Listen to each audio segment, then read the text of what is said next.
All right, let's see, make sure everything's going correctly here. We had a little bit of slowdown issues this morning, but we should be okay on the computer, so seems to have stabilized by now. Good morning, Sunny. Hello.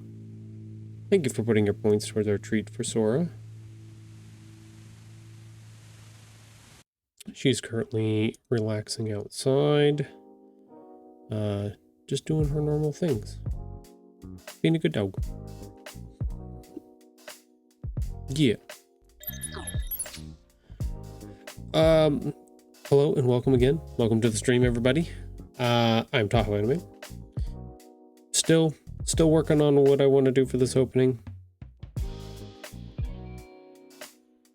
Yeah, it'll show up someday. I don't know what it is. I don't know what I'm doing. I just show up and do some things and go from there. Kind of what's going on. So got a couple things going on today that I want to do. One of which is yesterday was Kidlit Postcard Day, so I've got my blue sky up here. Figure we'll go through and look at some fun artwork, some different pieces from artists, illustrators, authors on the platform that submitted for Kidlit Postcard Day. So that's always fun. I like doing that. Get to see new cool stuff, see what people are working on, those kind of things. We also have our new video out this week that I posted yesterday that we're going to go through and check out, and I'll talk about some of that stuff. Kind of the plan there. So yeah, do that, and then hopefully that'll get us to our first break, and then we'll swap over. I'll get rid of Safari and hope it doesn't crash everything. And then we'll pull in probably Canva and keep working on our flyers, posters, whatever else we need to get done before our events come in, kind of thing. I know you lost the game. I know. I saw that your post, was it yesterday, this morning? Yeah, I know. I heard. Yesterday? Yeah. I heard. I don't acknowledge the game, so I can't lose the game. So there you go. I found a loophole.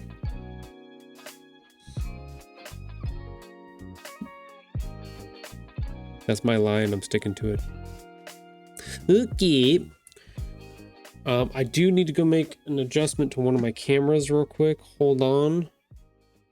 Give me a second. I will be right back, and then we'll get started.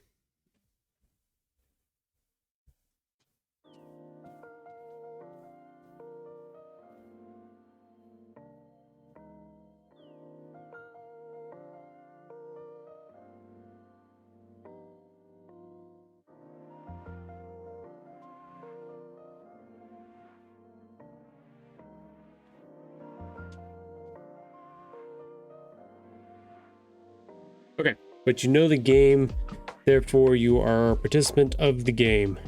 Ah.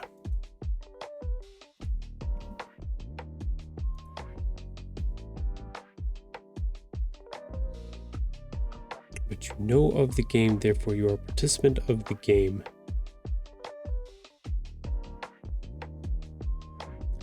But if I don't acknowledge the game, then I can no longer be affected by the rules of the game.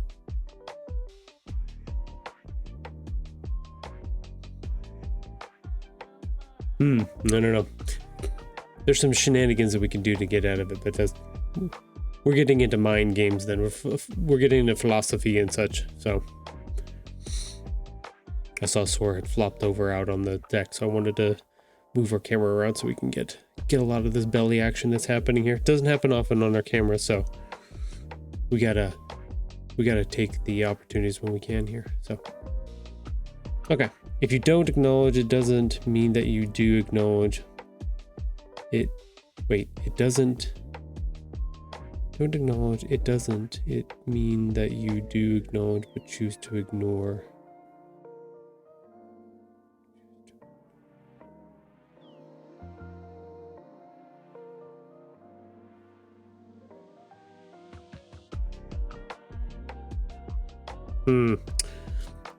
There's questions about willingness to participate is also a question there too. All right. Weekly video this week. So was a couple things I was trying to decide whether or not I wanted to do. I was like, I had part of a video put together from last week, talking about, that's what ended up being this week's video, was the upcoming release day events that we're going to do for book 3, and as well as pre-orders going live for book number 3. So that's what this week's video is about. I had some ideas about putting something together as a little memorial thing for Patch, and I just decided not to do that at the moment. We did a big stream about it on Monday, went through a bunch of video photos and stuff like that. I got tons of videos left too that we can always go through. But yeah, so this week's happened Monday. What happened Monday? Oh, I don't know if you knew, Sonny, but our assistant Patch, he passed away on Sunday. Yeah. So we went back and we looked through a bunch of his photos and stuff. You missed Monday and Wednesday. Oh, okay. Yeah, unfortunately, yeah, a 20-year-old cat, he passed away on Sunday. Yeah, it was very sad. It's been quite a week. Yeah, unfortunately. He was 20 years old. He got to the point, we realized that we had been kind of like helping him and assisting him for quite some time, and he stopped the week before, he stopped like wanting to eat a lot of food, and we're like, that's kind of strange. And then but he was still drinking water and stuff like that, and we got to Saturday and he stopped drinking water, and he wanted to go and hide and just kind of like everything really slowed down and made obvious that he was struggling way more than he had let on before. And yeah, he went from like, it just kind of like finally hit that point, you know what I mean? He got a treat not too long ago, so at least he got to enjoy that as well. Yeah, I know, that was the cool part, is that he got to do several, the thing that like you don't get to do very often with animals, because animals can't tell you how they feel or what's going on with them and stuff like that. We got to do a bunch of stuff with him. Like he was able to keep a lot of his stuff together until the very end, but yeah, certain things, like he was having issues like making it to the litter box and stuff. He kept having accidents throughout the house, so like there were bladder issues and stuff like that. So like we at one point we had his litter box in a little closet, and I just took the whole door off of the closet so that he could get in there without having anything like impeding him and stuff like that. And like a lot of little things that we look back at now, and you know, he was starting to have a little bit of a limp when he would walk around and stuff like that. But you know, like we had talked about on the stream over and over again, like he kept jumping up on counters and stuff like that. And so it was just like, well, he's still capable in a lot of different ways, even though other things have slowed down. And yeah, like I said, the not eating food and then not drinking water, and he went to jump up to do something, and cats are supposed to like turn around and flip on, and he just flopped straight on his back. Luckily I caught him, but he did not turn at all. Like he just resigned himself to the fact that he was falling backwards. So there were a bunch of different issues that kind of all culminated, and we have a family member who is a vet tech come over and look at him and stuff like that, and then, you know, told us certain things, like there was some signs in his eyes that you could tell that he was struggling.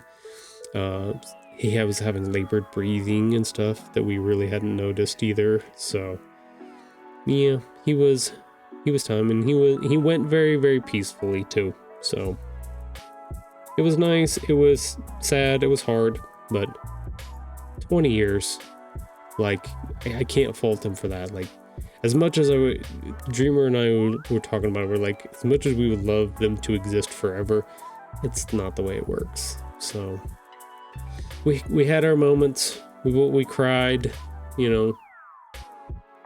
Every once in a while, something pops up, or you know, because we were in a routine with him. So not being able to do a bunch of those routines and having to restructure around stuff, and it's kind of weird. Yeah, it's been a long time. Thank you, my friend. I'll tell you all about it. Yeah, when I see you again. Yep, I knew it was coming. No, and that's, you know, the nice part is that, well, Buttons passed away when he was 15, so the two of them get to be back together again, which is nice. So, which is cool. That one gets me every time I think about it or say it. That one chokes me up just a little bit still. Like, yeah, that one still gets me. So yeah, that's what we've been doing. Kind of, you know, appreciating the things and missing him, but you know, celebrating that crazy amount of time that he lived. He outlived a lot of the charts that were available for cats. So we were like, God damn, dude. Over 100 in human years. So yeah, he made it. He did the things. He saw all the things. So it's cool. Yeah. But we looked through a bunch of photos on Monday. It was a shorter stream. It was only 2 hours, but I just kind of wanted to go through, look at stuff, tell some stories about him and stuff like that. That video's up on YouTube if you want to go back and check it out as well. Or I think it's still cached on Twitch as well, because we're still close. So that's a good one. That one's fun. And then Wednesday we worked on our flyers and trying to get stuff ready for book 3 stuff coming. And that's kind of where we're at today. We're working on different things and trying to figure out what the next steps are for the upcoming months, because we have May, June, and then July.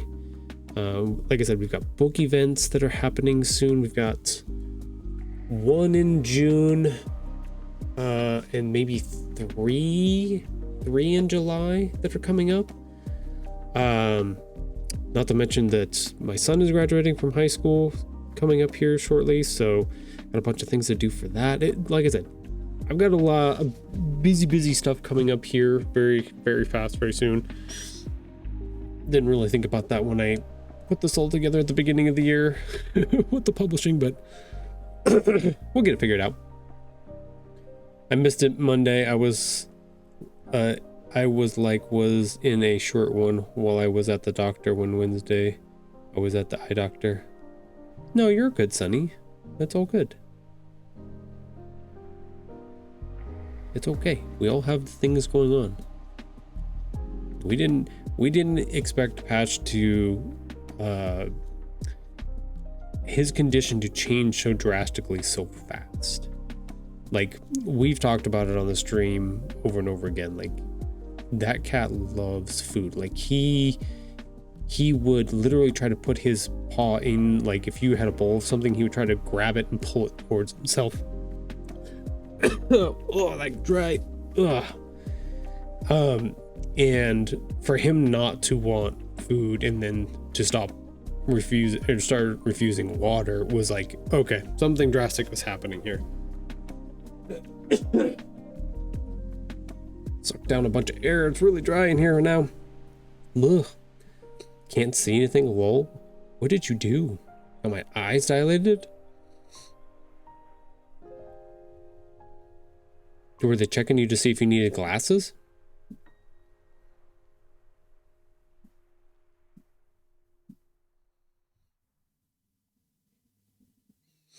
Contacts? Yep, just a yearly checkup. Oh, okay.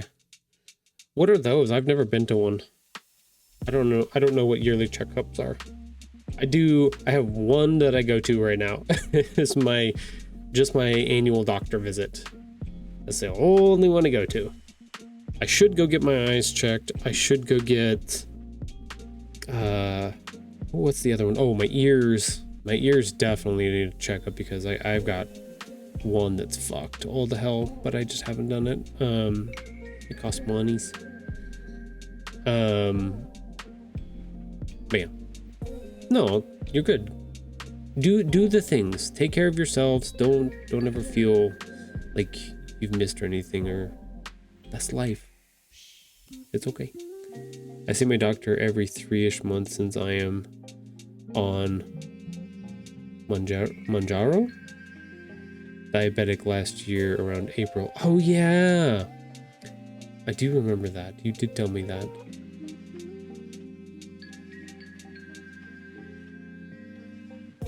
Diabetic is high sugar or low sugar?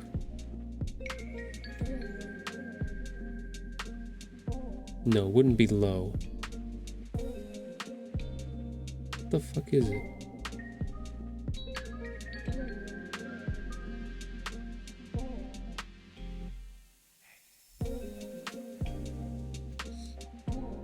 Did a blood test Monday and my doctor says my A1C is below even pre-diabetic levels.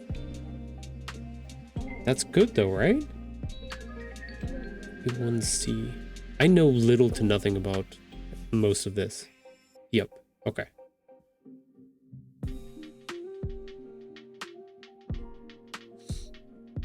I haven't had a family member yet that has been diabetic, so my experience with it is little to none. I know most like the jokes that people make about it, but other than that, I don't have no experience with it. My eye doctor was like, if you can keep that up for at least another 6 months, you won't even be a diabetic anymore. Oh, wow, interesting. I was under the impression that it was for life once you had it. It's like with most things. If I understand medical stuff, don't let that get you caught up in it. It's if you can keep the consistency of doing the thing that you're doing, then you will keep that level low. But a lot of people, when they hear something like that, they're like, oh, I'm not diabetic anymore, I can go back to my old habits. That's when then they get into trouble. You know what I'm saying? It's not I'm cured, I can do whatever I want. It's I'm okay, now I just have to continue to maintain in this state for, I can add little things and do stuff, but it's in, like a doctor says, moderation, right? Like that's always the stamp that they put on everything. Moderation stuff. That's just a generalized medical thing. Always fun.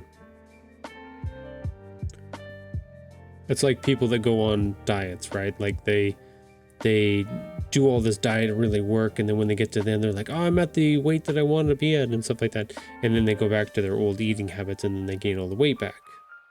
That's the bounce back effect, unfortunately. Doesn't mean you can have all the sugar, Sonny. I'm sorry. Just a little bit. Okay. Our video this week was about in-person events coming up and pre-orders going live. So we've got some interesting stuff to talk about this.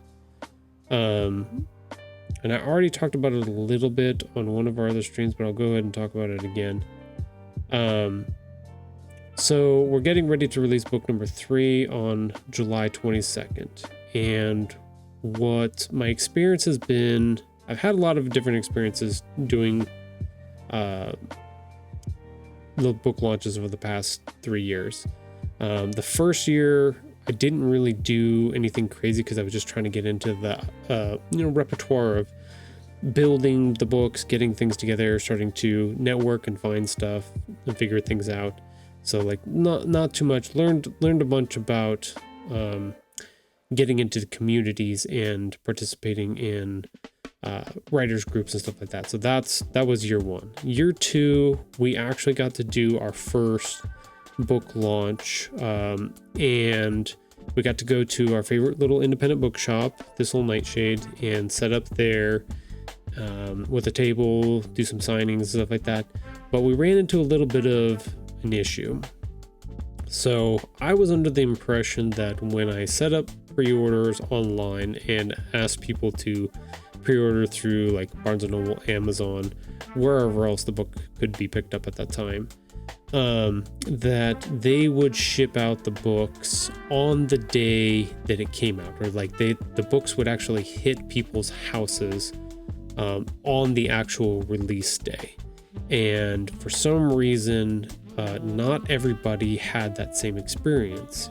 Like a majority of them picked it up through Amazon, and some people got it like a day after, a couple days after, or a week after. So pre-orders were kind of weird in that way, where they didn't actually happen the way I thought they would happen. So that's why this year I changed it up. I was like, you know what, let's do something more local. Let's ask people who are in the area that I live in, if they're going to want to purchase a copy of book number 3 to add to their collection and stuff like that, to come to one of our book signing events. And we're going to have several of them. One is scheduled for the July 25th right now. It will be at This Old Nightshade again. We'll have lots more details about that coming up very soon. That's kind of one of our flyers that we've been working on here as well. It's one we worked on Wednesday. One we'll work on a little bit today. And so that was the first thing. So what that's going to change for the situation is that one of the core components that they want you to do when you sell books, especially online and stuff like that, is pre-order numbers are really nice to have, right? Like they're great for online retailers and everybody else, any retailers of any sort, to look at and be like, oh, this book, there was tons of pre-orders on this book. Maybe we should add this to our collection or add this to our things to sell and stuff like that. So, which is nice. That can help you in a lot of different ways. It doesn't help you a lot in person, especially if things are going to get delayed, not be delivered when you want them to be delivered, kind of thing. So that's kind of funky in that respect. So this year, instead of having that issue or that problem happening again, what I want people to come buy the book from me on the day of. If they want to come to a release or launch event, pick up the book from me. Don't worry about pre-ordering it online. That's, we're gonna forgo that just as an experimentation thing this year. And if you're local and you want to pick up the book, come see me, come say hi, kind of thing. So I will have plenty of copies on hand to be able to sell to people. I will also get a bigger cut of the profit since we're not going through the distributor so I don't have to pay them to market the book online and stuff like that.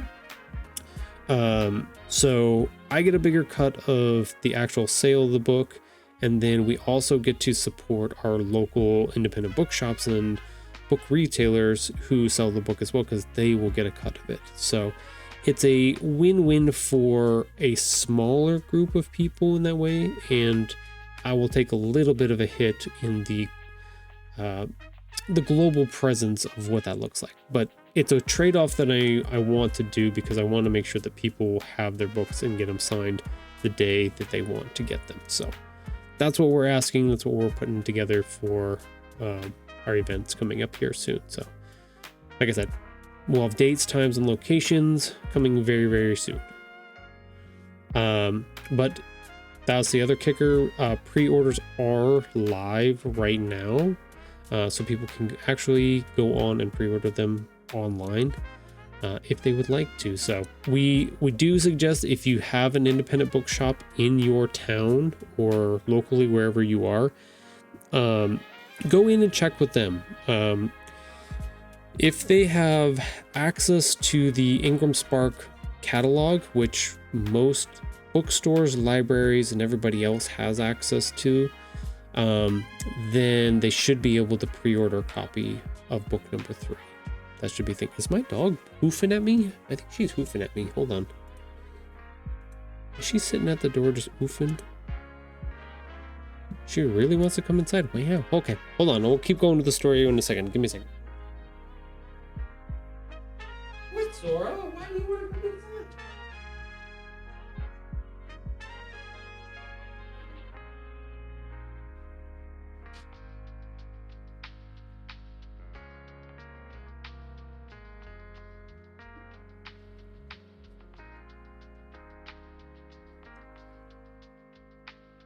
You want me to put down your blanket for you?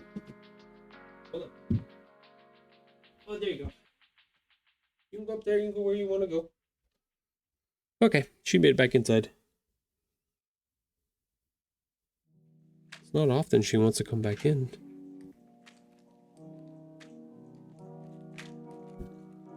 Okay, back to bookshops. Oh yeah, so if you can go to your local bookshop, so you can even go into it can be an independent bookshop or like Barnes & Noble, they should be able to pre-order for you a copy in store. So that's an option, one we definitely recommend. If you want to go with an online retailer, a lot of places have it. Barnes & Noble has it.com, Walmart.com has it. Amazon has it as well, even though for some reason they refuse to upload the cover of the book for some reason. It's weird. Amazon is being very weird about a bunch of this stuff, so I don't know if I would rely heavily on them at the moment. Barnes & Noble is a good choice. Like I said, Walmart.com has it as well. We also have an option of our favorite, which is bookshop.org, which is a cool book website because they'll ship books to you. But you also get to pick a local store to buy from if you want to, or connect to their shop through bookshop.org. There's usually like a button that you press that would get you to where you need to do that. And they donate part of the proceeds for book sales to actual local bookstores. So as you can see up here at the top, it says $47 million raised for local bookstores. So that one's our suggestion for an online retailer. If you want to purchase or buy a book, pre-order it. But like I said, the other ones are valid too because they all have options to be able to do that online. It's up to you. All of it helps. These ones, the online ones, we get a lot less of a cut of the sale of the book, but all of it helps. All of it helps. So yeah, that was our video for the week. Like I said, thought I'd go through and point out all those things, fun stuff, everything that's going on. Yeah. Yeah, I was told my levels look good, so we are getting to the point that my insurance is going to want to cut me off of it, which is where the bounce back might happen as well. Yeah, I love insurance. Oh, you're fine. You don't need this. It's like, fuck you, dude. I do need that. Otherwise, I die. Like, Jesus. We have struggled a lot with insurance over the past years, and we've had success stories with some of it as well, but yeah, it's insurance is always a scam wrapped in a miracle, wrapped in a shit sandwich all at the same time. Yeah, so always fun. Thank you, Alex, for putting your points towards our assistant Sora. So like I said, the other thing that I wanted to do now that we've got our video that we just talked about done, was I wanted to go through Kidlit Thursday and look at some different artists and different work that they've put out and go from there, kind of thing. So let's do that. I did put together my post for the week. Actually go over and look at that real quick. It's not that one. It's this one. This is my post. Just kind of a, hey, book 3 is on its way kind of thing. Done well. Like 18 likes is, I like that. That's a good number for me. I'm hoping to get, as I do more and more of these, I'm like, my next goal is to get above 20. So like, that's exciting to try to get that. But yeah, different little things, showing off the work, having a little, essentially like a mini comic strip that I've put together for these, where the characters are now interacting with each other. Just kind of fun. But like I said, click on Kidlit Postcard Day. We want to check out all of the posts. And we'll start here at the top. This is we have two options here. We have the latest, which I love to go through those. Oh, that one's cool. And then the top one. So let's start with the latest. I really love that illustration. That's a really cool one. And we'll just kind of go through and we'll look at what each person that posted something, what their information is, and then we'll look at their artwork. If we like them, we'll like them, and if you guys have ones that you like, let me know, and I'll like those as well. If you see one that you think we should like repost, let me know. Tell me in the chat if we should repost it. I'm up for that. Y'all get to participate too. Hello Blue Sky, this is my first and a tad late postcard day. No, you're good. Gabriel Nari, an author illustrator, currently looking for representation, open to work on picture books. Also developing my own picture book dummies at the moment. I like that style, that's really cool. It kind of looks like if crayons were super finely like sharpened, kind of has that feel. It's like if a marker, not a marker, but like a pen, but had a crayon for its makeup, its, you know, its tip kind of thing. Also gives off like color pencil feel. Maybe that's what I'm thinking. It's color pencil-y. Yeah, the inconsistency though, like the hair here where it skips so many and has a little, that's where I think I'm getting the crayon feel with it. Not to mention that we have crayons here too, so they kind of all work together in a lot of different aspects. But yeah, I like that one. That one's really cool. Really dynamic, fun little character pose here, like a very chibi style. Nice setup with the little blob in the background here, really focusing attention right here in the middle. With some information here. No, really cool. Nice use of like hand-drawn setup. So that one's really cool. I like that one. Well done. Let's see. Hi, Kidlit Postcard. I'm Melissa, an illustrator from Italy who loves cute illustrations, bright colors. I'm interested in any kid-related projects, and I have experience in picture book and covers. Portfolio. Oh, there she gives her a portfolio. Who she's repped by. Those. So I go back and forth between when I have mine and stuff like that. Like I think I have my website on mine. And this is good that he has his website here for more illustrations. The portfolio and the repped by. I don't have a portfolio. I just put it towards my website, the stitch-tales.com, so then people can see the project that I'm currently working on. Yeah, I really do need to build a portfolio somewhere. I just don't know where to do it at. Maybe I'll get there. Very cool illustration here. You can definitely see the line work. The crazy part is that the digital space to create artwork has advanced so much that the qualities of like a colored pencil or marker or crayon or whatever like that you can do those type of line qualities and stuff in a piece of artwork like that, and it still has that digital feel because it's so precise and so clean in all these other different areas and stuff like that. It's a weird mix slash blend, but it's really, really cool. I like that. I like the cleanness of it, but I'm also a sucker for just straight line art as well. So if you show me a sketch of something, I'll probably fall in love with it because I love the simplistic, you know,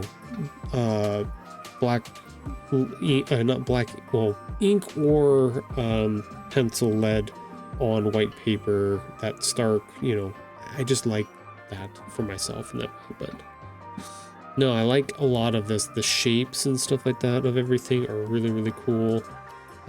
Very simple, but not like uber simple. Sometimes I look at some of the stuff that I made and I'm like, it's almost too simple, but yeah. At the same time, it's like, mine's an early reader, so I'm like, okay, I kind of fit simple in there. But like, you get to mix back and forth a little bit, right?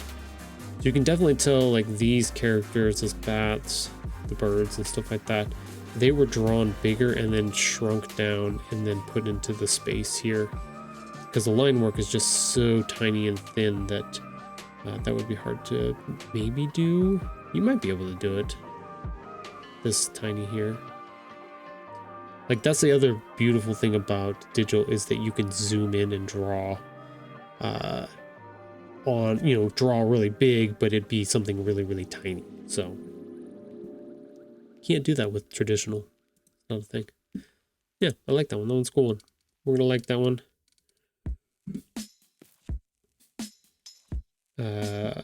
Not even gonna attempt that name. I don't know. Hello, Mirka, a kid book illustrator who loves cute characters, and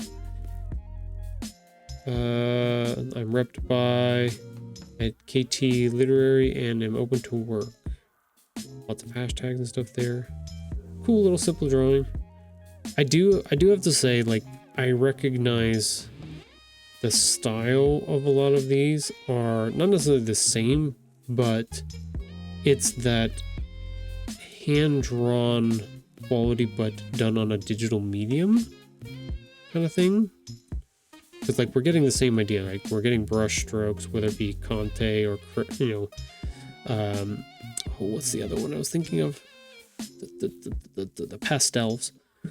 Something like that for the background and even for, like, a characters. But that's, like, it's got to be digital. It's really cool, though. Really nice flow, color setup here. I like it, Picasso. Let's like that one too. We're gonna have more likes than dislikes, more than likely.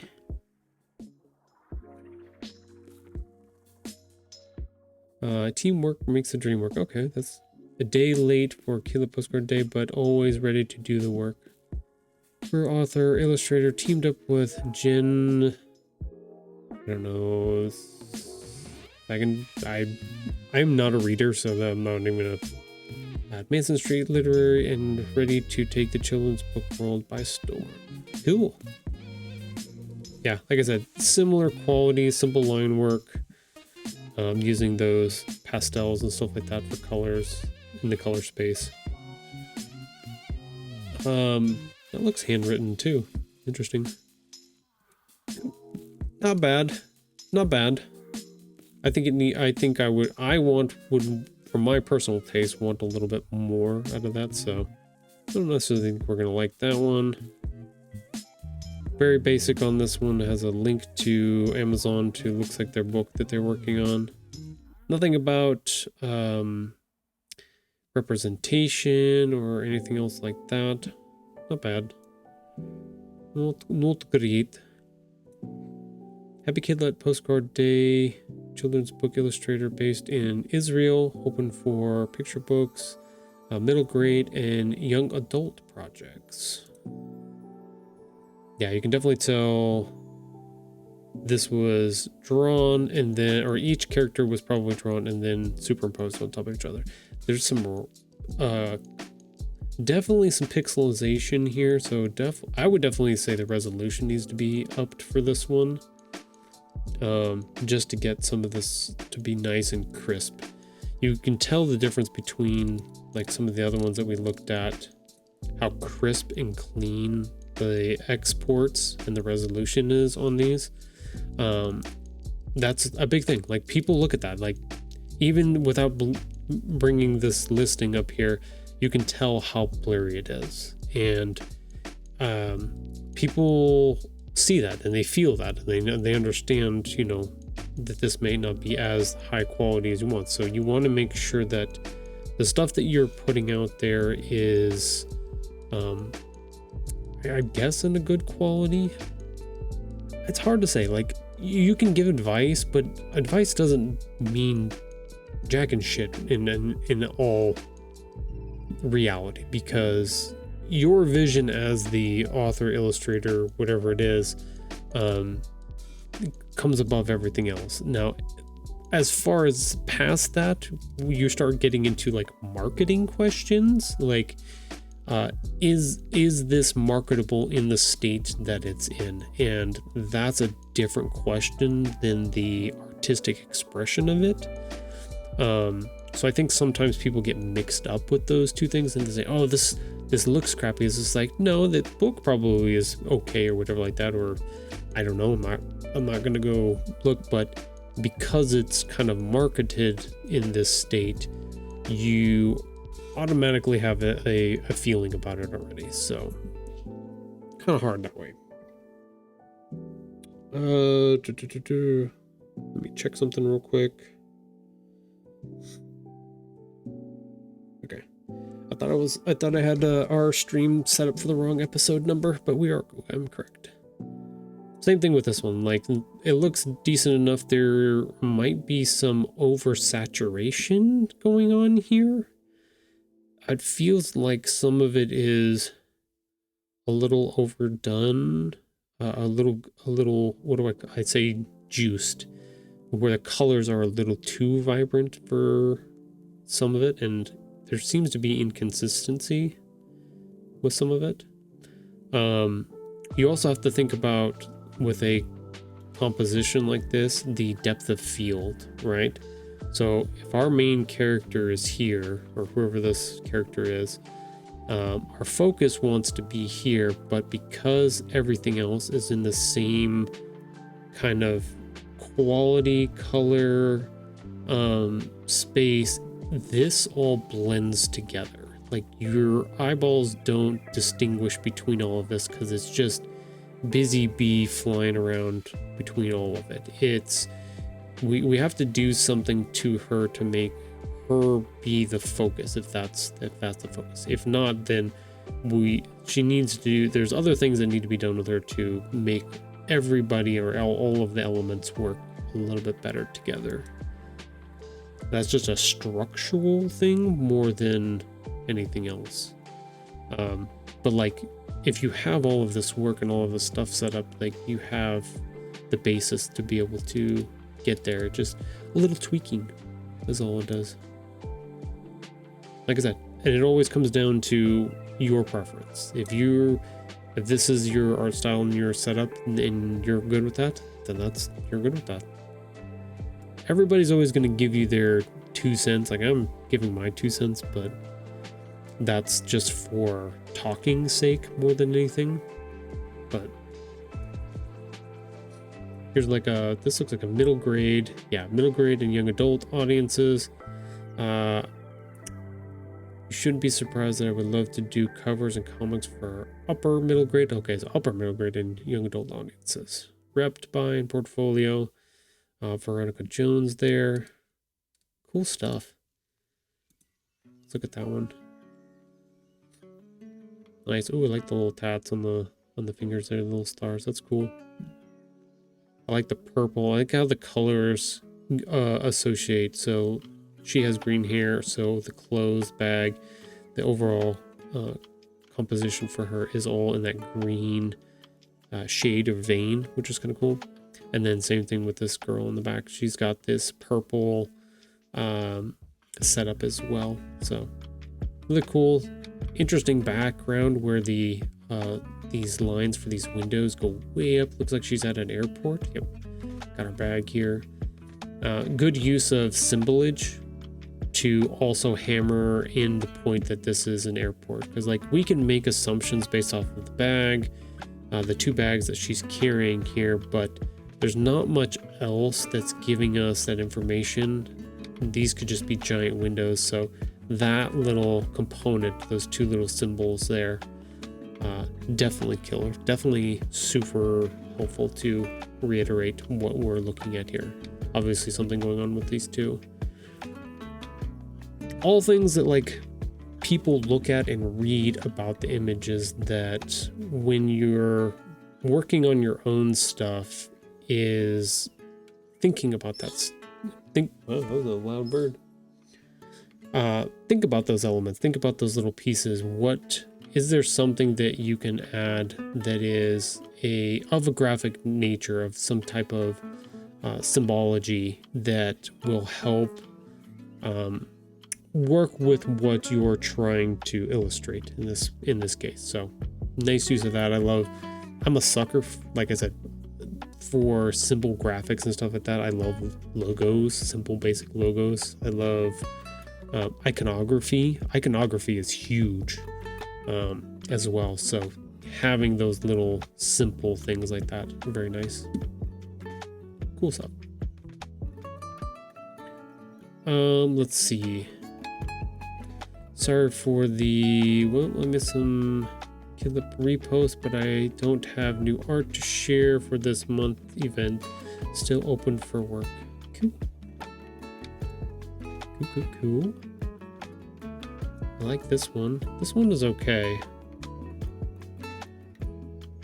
Definitely needs something. I don't know what, but you can feel it. Definitely cozy setting there. I like the badger. The badger's really cool. Sometimes less is more in these situations. We have two very different pieces here from the same artist. This one is like almost a full render, trying to get a very painterly style set up, and this one is more very simple, black on white with the red setup on it, and you can definitely feel there's very different vibes between these two things. Being a illustrator, artist, stuff like that, you kind of have to know what the vibe is that you're going for, especially like this is showing a little bit of a range between those, which is nice because that means you can work in both of those styles. But I'm definitely drawn more to this one. This is way more along my sketchy style that I really approach and enjoy. That one's really cool. I like that one. Happy Kidlit Postcard Day. Open for picture books, CB children's books, early readers, and other projects. Have their website here, who they're repped by, and where that literary agency is at. So I'm hoping to maybe get some of this at some point someday. We'll see. We'll get there. Got some characters here. Maybe these are character studies of some sort. Maybe they were for a book or of somebody else's. Just depends. Yeah, cool stuff.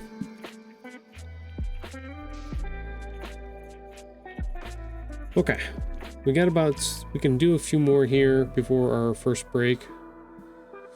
Hi Kidlit Art and Blue Sky. I'm Caitlin, a Filipina illustrator based in California. I'm currently seeking work in my position for diverse middle grade stories. Portfolio there, very nice. Really nice composition here. I like this. Definitely have all of our blue tones for being in the ocean. I think that's a lot of things that we forget when we think about the water and ocean. That it's very much murky and darker than we tend to portray it. As humans, we clean things up a lot. So I like the feeling of this. It doesn't feel super dark because she did a good job of lightening up the colors as we go through here to the right hand corner. But it still has that ocean feel compared to like smaller lakes, rivers that you are used to. You're welcome. If you guys got that, you're welcome. Got our information on here. Really cool illustration. Yeah. Dolphin, like the dolphin. Very much reads like your eyes want to come down here. Check out her. Love the hair. And the fins. Love the fins on the arms too, and little scales. And then moves down into our little turtle and stuff like that. So like we have this cross look coming through, and it works really well. So I like that. Sweet.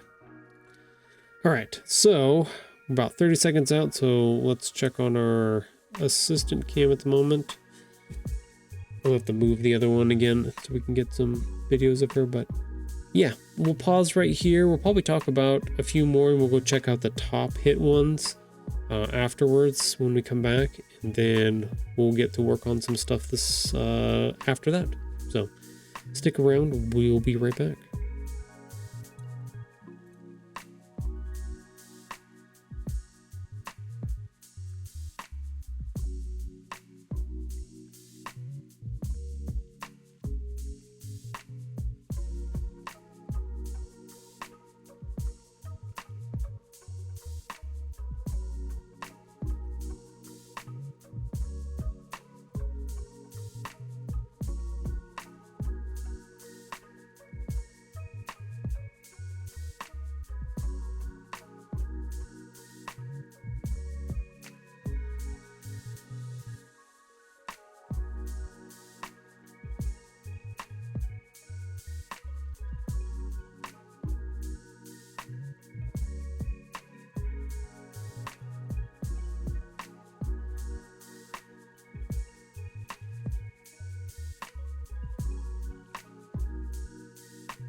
All right, we are back.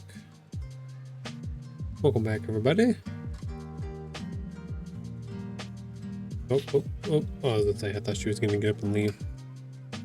This is Sora's normal spot for the summer. I love how she's hiding her face behind my character. Of course she is.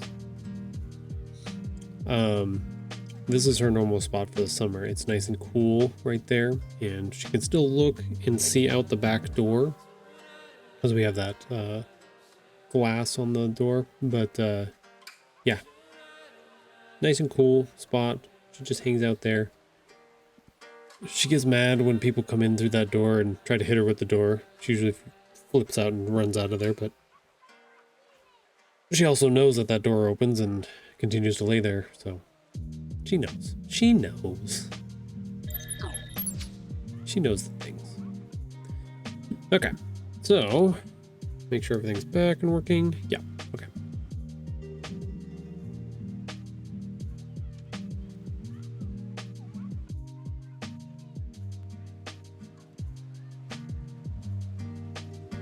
Let's keep going through some more of these. Let's look at a couple more. Stop scrolling, Tahoe with that. They're usually broken. Remember Grandma and Grandpa Farm. Happy Kidlit Postcard Day. I'm an illustrator author seeking representation for picture books and other illustration projects. Find my portfolio at Sarah Gartner. I'm gonna butcher names left and right. It's fine. Check this out. Got our own website. It's good. Interesting. I can see a little bit of the box for that there. Like this little drawing. Nice little scene set up here where our road goes over to the right. It goes kind of up, down, and then a big loop over here on the right hand side. And then down left to the farm over here. Got a little dog sticking out. Little girl sitting in the front seat. Grandma obviously driving. Crazy granny. Nice job on the seat belt there. Good job. There's also seatbelt for the little girl as well. Got to make sure that we're promoting those ideas. Very nice. Looks like she might have her left blinker on and not. Maybe her left. Alex, the light in this car is out. I need to send her to get it fixed. But she's trucking down there this dirt road. Lots of different dust and sand and everything being kicked up here. Definitely getting the vibe here, the feeling. Definitely. Mailboxes. Cool stuff. Alright, we'll do one more and then we'll switch over to the top setup here. Almost forgot about Kidlit Postcard Day. I did too. I totally biffed it, and Thursday morning I saw that was happening. Even though I had told myself last week, I was like, okay, Kidlit Thursdays next week. I gotta put something together. And I totally spaced it. So I put something together Thursday morning and got it sent out pretty fast. So that was good. So I don't fault you for that, John. I did the same thing. I'm an author illustrator who loves to draw small creatures and tell stories about them, still seeking representation. Me too, John. I understand that. This is hand drawn or hand watercolored. I'm guessing watercolor. Beautiful. Hand drawn pen of some sort. Maybe ink pen, marker, little bees. They're cool. You can tell because the paper, but you can also fake some of this stuff too. You can see the paper quality in here, which is really nice. So this is a nice paper too. The little bumps on it. Really cool illustration here. I like how we have a little bit of white that's popping out around this main flower, so you definitely get the presence that this is the main part that you're supposed to be looking at. Is this butterfly here, all of this personality, all this setup, but all the colors really work well together. We have a little bit of setup here for the background where it's you can definitely feel that there's a little bit more dense here in the front, and then it gets lighter as it goes back out to the back side. Some of our details get a little bit more sparse, so we have a perspective of what's going on. So this is a really cool composition with that like light airiness around all the characters with this watercolor. That was a good one. I like that one. Nicely done, John. 10 out of 10. Okay. Let's switch over to here. I'm not sure if Charlene is the main person behind Kidlit Postcard Day. I feel like she is. I don't remember. I know there's a group, a few of them together, but she's always very close to the top with her illustrations and stuff here. So I think she's connected with this actual hashtag that people use. So thank you, Charlene, for putting all this together. It's cool to be able to go through and have a central location to look at all of this and look at artwork and look at stuff that people are working on. And I have recommended it several times to people who are like, where do I find an artist or, you know, an illustrator for da da da? I'm like, well, there's a good place on Blue Sky. Every month they do Kidlit Postcard Day. I mean, it may work.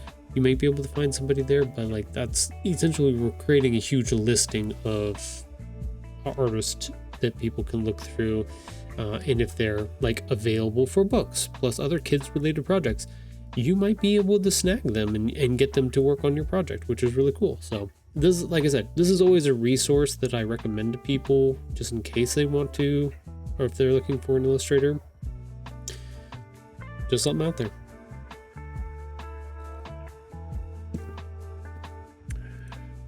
Let's look at Charlene's stuff here. She stuck her little name down here. Really cool. Love these feathers. Nice long feathers. Really cool stuff. I love the layering. So we got 1 layer, 2 layers, 3 layers of these feathers that just feel like they go on forever here. It's really cool. These back feathers, look how detailed that is. A lot of time, a lot of importance put into every single little piece of this. All these little flakes and feather pieces and stuff like that. Really, really cool. Love the dress too. This is really, really gorgeous setup here, because you can feel, the thing is like you want to be able to feel some of the piece when you're looking at it, and you can feel the flowiness of all of this. Every piece of this illustration gives you that feeling of flow, right? Like we know that this bird is flying down, this phoenix is flying down this way. We know that the wind would be going the opposite direction. That's why her hair is going out and stuff. The connections to her wrists here that are these little pieces that are flowing out, like it all resonates together and gives you that motion, that feeling. And then we get the backgrounds and stuff like that, which help, you know, give us that presence of why and where this is happening, what's going on, which is really, really cool. So like I said, always love her stuff. She does really, really great work. Lots and lots of, you know, detail. I don't even know how to describe it. Texture, maybe this word is texture. Lots of texture in the work here. All these little cross hatches and stuff like that. So we get a little bit of darkness and then it gets lighter as we go through the spirals. Just cool. I also love these little white dots that fly off of here. So we have like pieces of, not necessarily the atmosphere, but not shrapnel. I don't even know what to describe it as. Just makes the world feel alive. Like it's not just the bird flying through, like there's interactions with things in the environment that are happening that are causing these little, whether or not they're like little petals of maybe some kind of tree or flower or something like that that's flying off. But yeah, just gives it a little bit more presence in that way. It's cool. Good job. I like Picasso. It's Kidlit Postcard Day and spring keeps springing. I'm Victoria, an Argentinian illustrator based in France, fond of painting animals, nature, and folk tales, looking for new projects, picture books, multi-grade covers, and plus, and more. There's a website. Hi at Victoria. I don't know what the difference is between those two. Oh, maybe this is her email address. That one always trips me up. Should we be putting our email address on that stuff? People can email us? I have a form on my Tahoe anime website that people could fill out. Let's look at this real quick. I'm gonna look at mine. Sometimes we learn stuff about how we want to set things up too. Yeah, stitch-tales.com. So people could go there. Do we have active links? Oh, we do have active links that we can put on there. I might need to change that for mine. Hard part about active links is because you can't go through and edit, it typically takes over your picture. Screwed. We'll try it next time. See if we like it. Let's check out Victoria's stuff. Love the little animals here. I wonder, a little fairy, little gnome of some sort. Love these animals though. The birds, the squirrels, the rabbit. Little hedgehog maybe? Lizard of some sort. Love the clothes that they're wearing.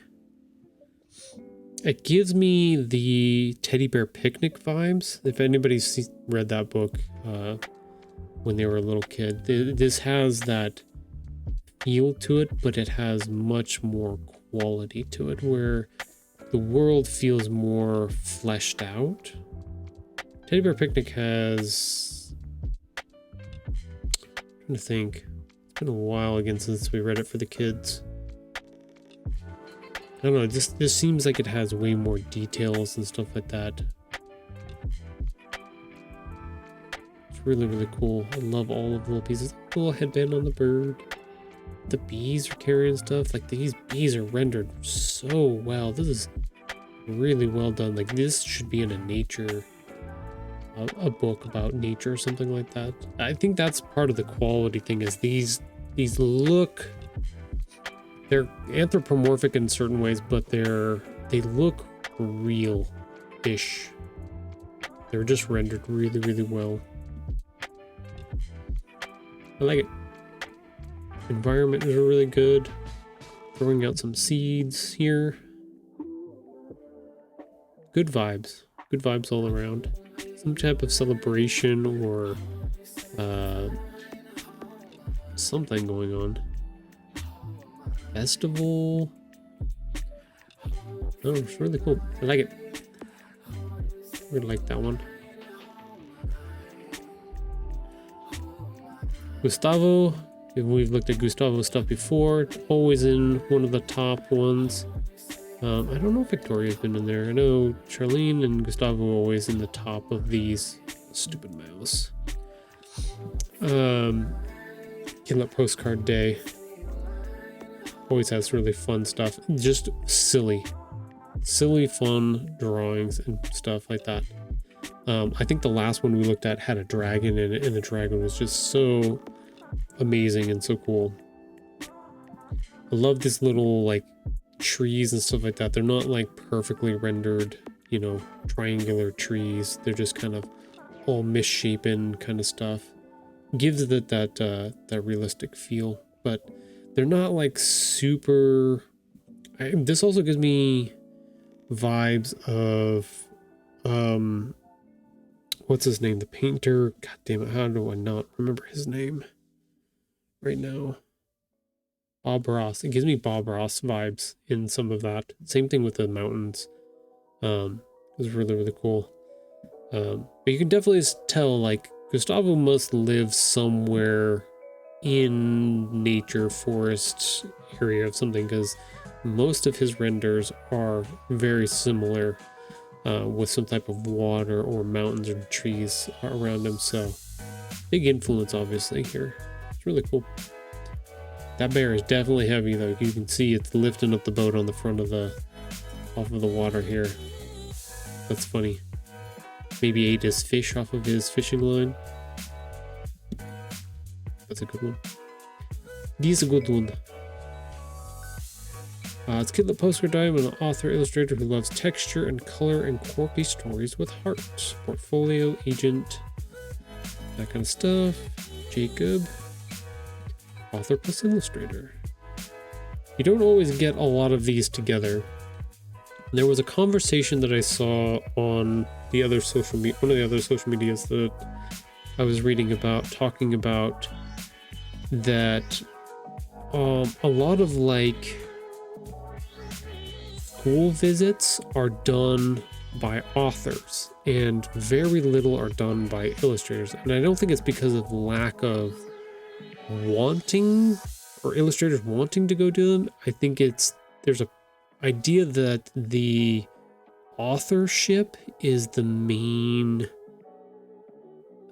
thing that everybody should ascribe to, or that's the important part of this whole process, and that the illustrator is secondary in a lot of ways, which is not necessarily true. Some would almost say that like the illustrations are equal, if not a little bit more important than just, because if you're just doing the author, you can write, you know, like a novel or whatever book, and then that's the words are your entire thing. But to do picture book stuff, the illustration is what gives it the life of that thing in a lot of ways. So not saying that the writing is not important, it is, because you don't have this part without this part, you know what I mean? But there are examples where you can have, there was, what book was I checking out where it was no words and it was just all pictures. So there is a common held belief that we have, especially when it comes to like visits and stuff to schools and things like that, that, like I said, that the author part of this is the big deal. But in a world where self-publishing is becoming more and more fluent and more pronounced, and people are doing it more and more, and kind of traditional publishing is not keeping up as much with what is going on. They're more, the traditional publishing is definitely more of a marketing push kind of thing, like this, we're following this trend and you're going to enjoy this book, so we're putting all of our dollars into this thing and you're going to read it. That, you know what I mean? Like, and that feels, you know, bombastic in a lot of ways, like pushy, whatever. And in a lot of ways, you know, capitalism is pushy. So it's not, it sounds harsh because it is harsh, but it's also not horribly wrong or too far off either in certain respects. Not saying that all of them that way, but it's always a back and forth between them. So interesting conversations with that, but got ourselves a little, this is a real mess, thought Pig. That's an interesting way to do that. I didn't think about that, is kind of write it like a novel writes it, instead of just having like a word bubble of him saying it, actually writing out, this is a real mess, thought Pig. So now we're indicating that this is coming from him without having to have a thought bubble. It's an interesting way to do that. I didn't think of that. And I know I've seen other books that way, but sometimes this is the other reason why I love going through these, is all of these Kidlit Postcard Day stuff, is you remember other ways that you can do certain things by looking at other people's work. It's really cool. But this, our pig friend here is definitely working hard on whatever his masterpiece is. Working really, really hard here. Definitely happy about it. We got that. He's a little bit messy. Got some stuff on him maybe here. Definitely messy down here at the bottom. Doing a good job. Kind of gives like cut paper quality kind of style stuff. So there was not a push, but there was a while when doing cut paper or collage style picture books was a big theme or big setup that people really, really enjoyed. This is giving out very much that similar vibe with these straight lines, very simple basic shapes. Lots of coloring stuff happening in between, but these, you know, hexagonal shapes of all of these characters. This little piggy that has all these straight lines in him, kind of things. Similar to the stuff that I'm kind of doing, where some of my lines are straight and basic shapes and stuff like that. As I'm moving through each book, where I add a little bit more complexity to the characters or the backgrounds or this or that. And book 3 is no different for me in that way, is where we started adding more stuff to the world and things like that to start to really fill it in. Book 4 is going to be a really fun one. we get to start going out past that. I'm not always a great big fan of pigs in a lot of ways, but not for any particular reason, just not my design choice. Maybe we'll just kind of speed run a couple of these, not go details on them. Cool little lions, kind of weird, like little amorphous shape blob thingamajiggies. Very interesting, very different. A little ocean scene here. We got our dynamic between the bright, happy top and the dark below. But our whale friend is recognizing what's going on here. That all of the animals seem to have some kind of like view or perspective, and they're looking at things, which is kind of cool. Different. Little unicorn scene here in this forest. Like I said, a lot of if you've noticed, there's a lot of the same quality of drawing. This one's similar, but even though it has that kind of paper cut, all that, not necessarily faux hand drawn, but like the digital hand drawn style in that way. It's just it's way more accessible. You can do it, and you can download new pens and pencils and different brushes and stuff like that for your devices to be able to do different qualities and stuff like that. So just a whole different setup. Lots of vegetables in this one. That one's cool. Very simple, very basic. I love this. I love the base white background for this too. Really makes you focus on their interaction between these two characters. I really like that. That's a really cool one. I'm gonna like that one. I'm a sucker for simplicity. I really am. I like complex things, but I love simplistic. City King, a Korean illustrator based in New York. Yeah, I can definitely feel the New York in this picture. There's a pigeon right there. Definitely feel one.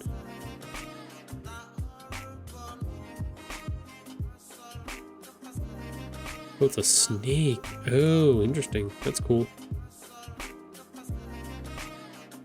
I think part of the reason why I've chosen to continue this style, not only for my own like production side of things that I enjoy, the way I use Illustrator and stuff like that, but because it's different than the way all of this looks. This hand-drawn digital style stuff, like mine is very uniquely different in that way compared to all of these. Yeah, a bunch of hand-drawn stuff like that. There was a book that was called Gina Perry. It might be the same, where the little girl turns pink at one point. Pinkalicious? Darn, I love that book. Anyways, very much that same vibe. Getting that feeling. Little bear and some salmon here. Need a close up on that one. Oop.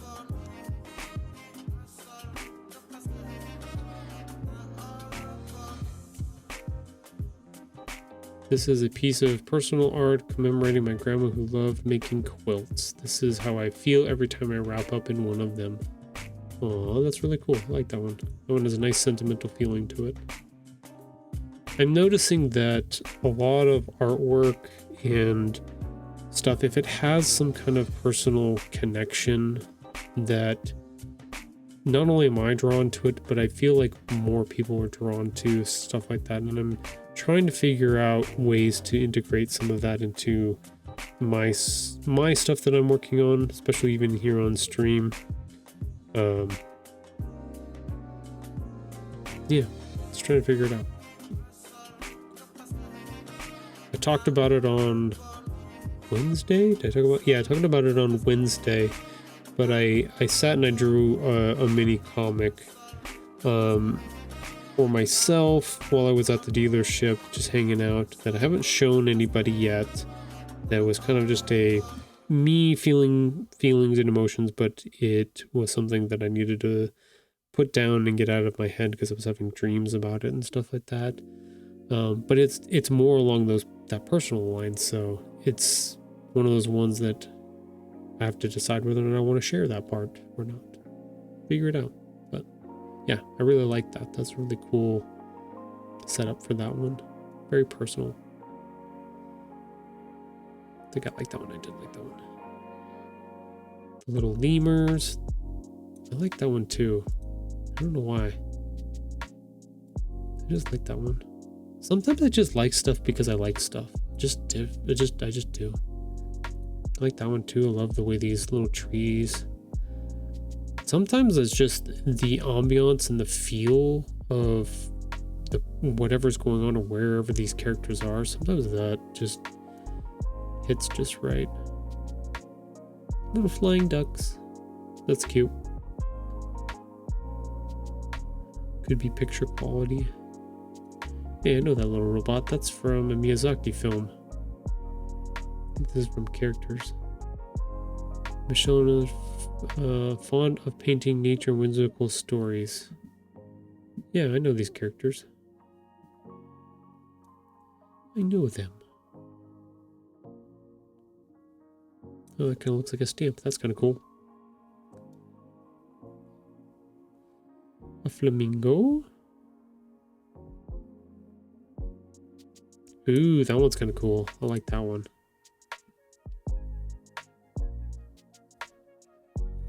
If you can't see that one, let's go in bigger for that one. We got our fishermen out here, and then we've got some kind of, I would call it a sea monster, sea creature, sea whatever, but might be the correct term for it. Kind of gives that siren vibes as well. Really cool. I love the style on this. Really cool. These long arms for this character. Little claws down here, but this tail just goes on and on and on all the way down and around. It actually keeps going around. You can see just a hair, a little bit back and around over here. But you can tell she's just barely below the surface where you can see parts of her through, and he's definitely can see part of it, but and then those yellow eyes really pop right there. Love the hair too. That's really cool. The little shorty hairs. Really like that one. That one's a cool one. 10 out of 10. We've seen Rachel's stuff before. She's really cool. Kidlit Illustrator. Yeah, I don't think you're supposed to be coloring on the floors and the walls. I don't think that's gonna fly very well there. You can tell the disappointment here for sure. But all the really cool rendered dishes and plants here. This vase, sculptures in the back. Like there's a lot of very significant pieces in here. Even this table and stuff here in the back has these details where you can even see the little sconce for the feet and stuff like that. The detail with the carving kind of idea. This little elephant head here. Tiger back here. Obviously some photos of family. This bird chime. Lantern. There's just, it's so rich with a lot of different elements. Even the tile down here just has such a quality to it. It's really cool. This type of stuff is the stuff that you remember from your childhood when you would go visit like your grandparents, and you remember all their little knickknacks and trivets. I think it's called trivets. No, not trivets. Anyways, all of their stuff in their house, and you have this mental image in your head of what that space looked like and all of the cool stuff. And it's really awesome when an artist can come through and kind of give you a sense of that same thing through their piece, which is really cool. I like it, Picasso. Cool. I think, like I said, I was trying to do these a little bit faster and get caught on a couple of them here, but little simple dragon here. I could literally go through these all day, and technically we kind of have done an hour of this already, so. The little kitty.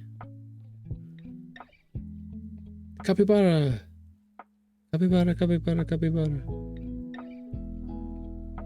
I love seeing people's new stuff. It's really cool. Brittany Pearson. Yep, seen her stuff before. Always popular.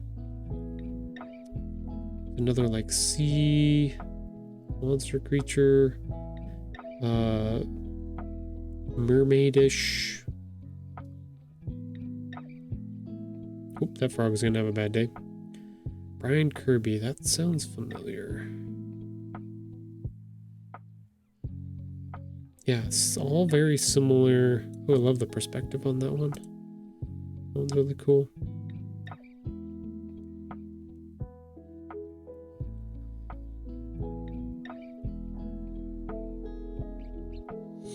So yeah, if you are interested in kidlit art, illustrations, authors, any type of thing like that, looking to get into it yourself or already looking for an artist of some sort or anything like that, like I said, this is a good resource to have. There are, I'm slightly past halfway for just the top people here. And like I said, there's a latest option where you can go through and find more people. So it's a resource, it's an option. It's a great place, even if you are like myself, an illustrator, a good resource to go look at other people's work and get some ideas on how you would like to do things, or different ways that people do different setups and stuff like that, how they render different scenes, angles.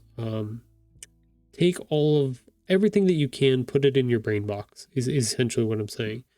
Because you never know when you're going to get to a situation where you're like, oh, I saw this at some point and I don't remember exactly, but I have the gist of it. And then it's something that you would take in and put in your brain box, like I said, and you can pull it out and use it as you need it. All about that synthesis. Oh, I had it and then I lost it. Synthesis. Nope. God damn it. Oh, there's a cool one. That one has the book. Very nice. But yeah. Go check it out. That is on Blue Sky. First Thursday of every month. It is the hashtag kidlitpostcard. It doesn't have the day on it because I don't know why, but yeah, kidlit art postcard. That's your hashtag. You'll be able to find all the stuff. If you need to, you can also go find my profile through me, which would be Blue Sky tahoeanime.bsky.social. If you scroll down to one of the ones that I've done, the hashtag is right there and you can just click on that. It will take you to all of the people's things. So that's an option as well if you want to get to it. You can look at my stuff if you would like to as well. But yeah, I could get distracted and fascinated by this all day. I'm interested to see when I get down here to the bottom. Let's I like little fruits. Aha, see, I got down to the bottom and it jumped back up a little bit. So it could go on and on and on and on and on and then restart and keep going and on. So there are lots here to go through. But yeah, cool. Let's switch over to our Canva for now. Let's get rid of Safari so we don't crash anything, just to make sure. Let's bring this up. Make sure it's working. Yes. Sweet. Okay. Puppy girl wants to go back outside. Go figure. So I'm going to go let her out and then we'll come back and we'll keep working on the stuff. So stick around. I'm just going to take a quick jaunt right over here. I'll be right back.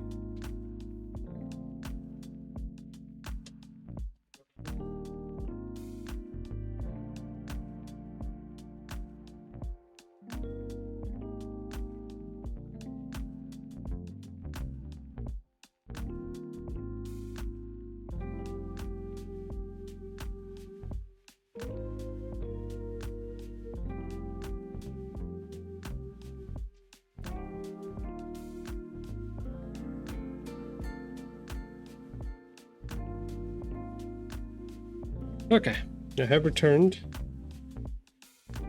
Welcome, welcome. All right. Whew. So this is the flyer that we put together on Wednesday. We've got our double flyer here. I'm trying to decide if I want to... Do I want to print them out like this? Or do I want to make them a little bit longer? Because I can just copy this whole thing and pull it into here, and then I can make it bigger.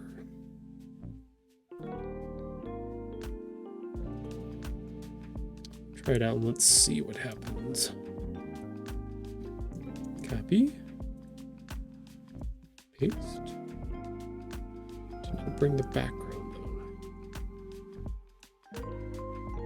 Position, layers. Copy. Paste. There we go.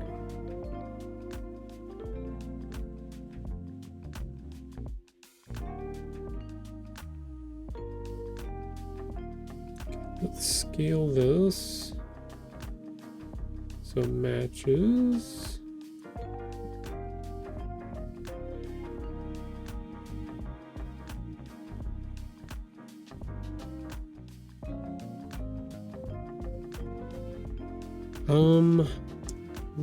Let's do something else.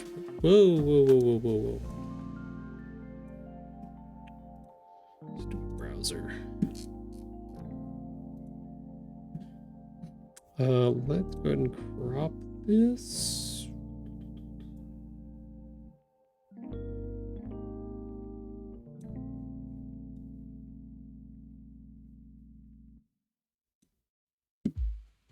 Yeah.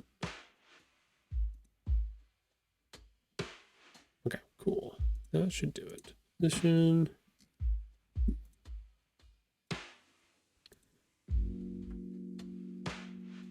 Copy. Paste.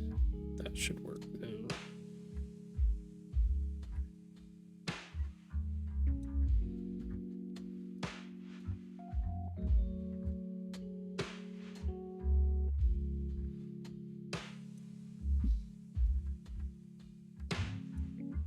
Okay.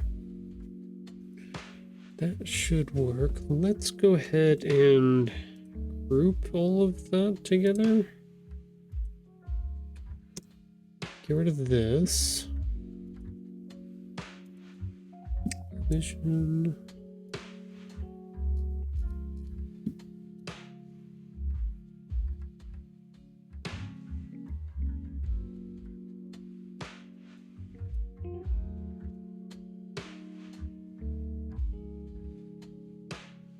Okay, so we can do that.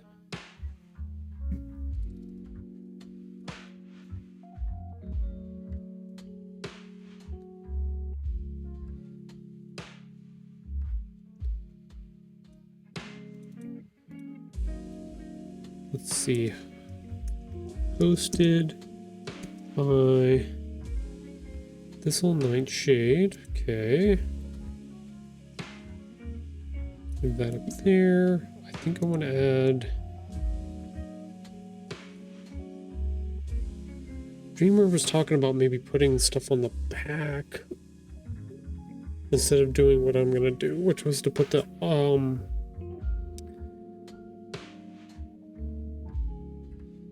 if I can get it all on the front, then I won't have to worry about the back at all.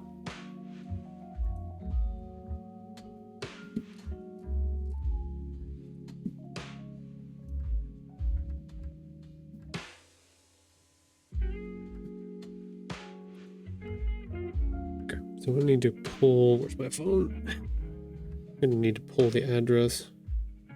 Bshek is live. All my creative outlets are gone and I see no purpose in playing video games. What is Bshek doing?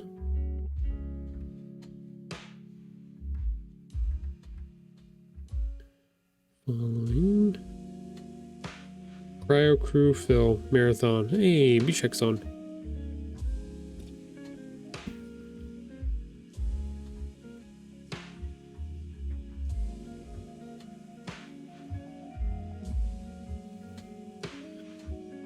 our good friend Bishak.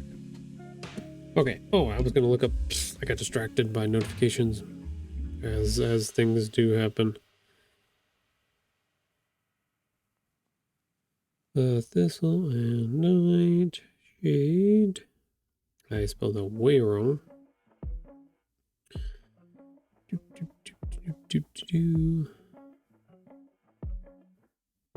Now please give me the genuine whip.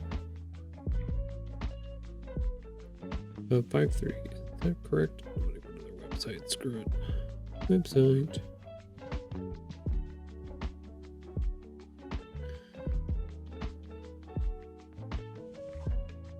Yeah. Okay.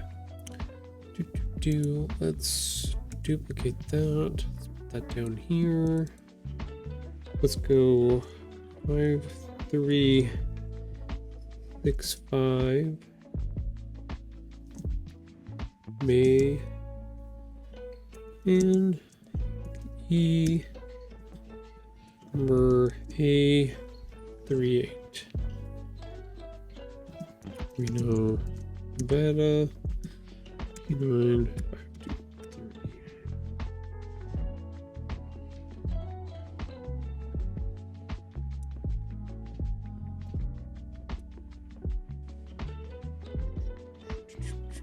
Need a comma there.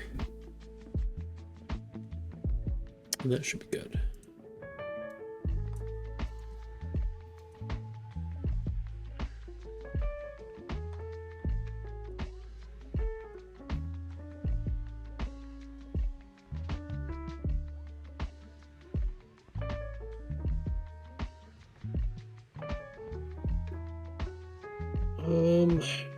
What did it say before?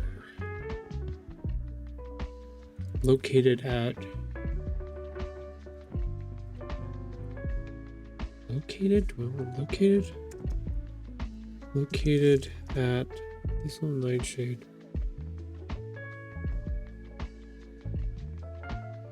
Yeah, because I can do a couple different things. If I wait, what the heck did it do to my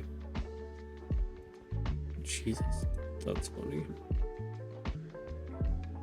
Well, that screwed up my. Okay, so can I undo that? Let's ungroup it and see if it fixes it. Nope, that definitely did not fix it. That messed that up royally.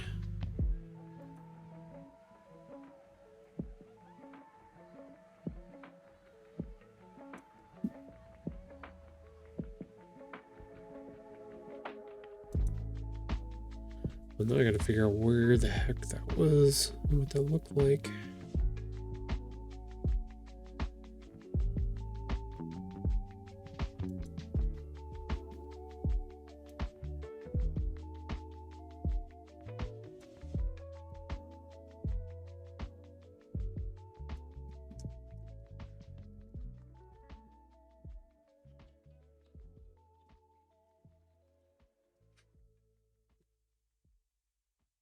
Something close to that.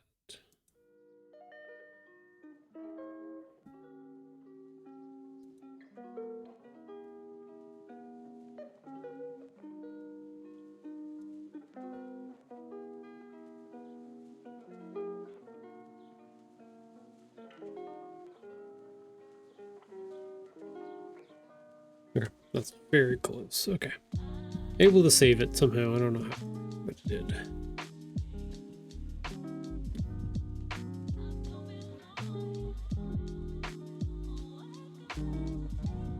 Why does it look?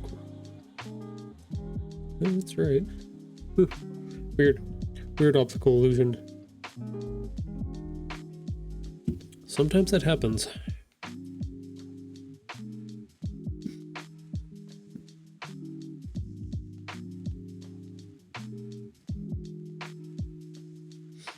Okay, so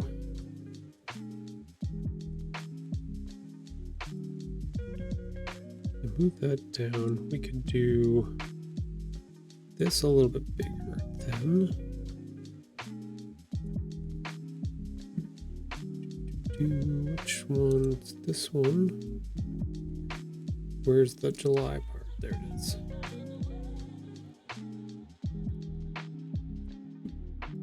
Those two together.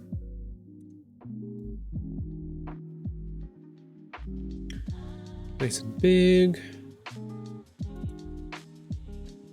I always have to remember, I got Inverness Shadow in my head, always reminding me, make sure the things that are important are the most prominent on the page. The fact that it's an author signing, it's a book launch, when it is, day, time, and where. Make sure those things are there. So we've got extra little goodies that we're gonna do. Like I said, Dreamer's giving away all of our stickers and bookmarks. Dang it, Dreamer. But yeah, we can move some of this around a little bit.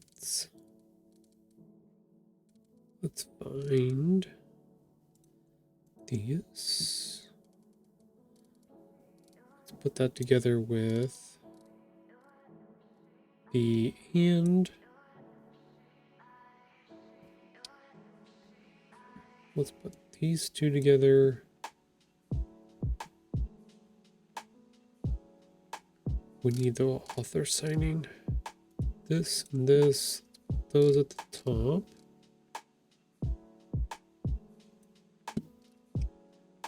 Put Stitch Tails at the top. We can have access to it.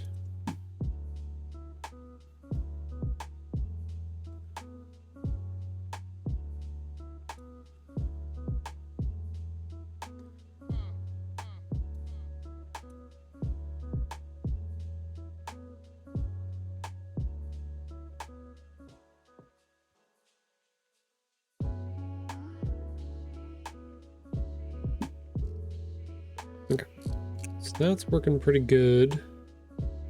We still have a bunch of space up here at the top to do something with. Do we have any elements that we could use?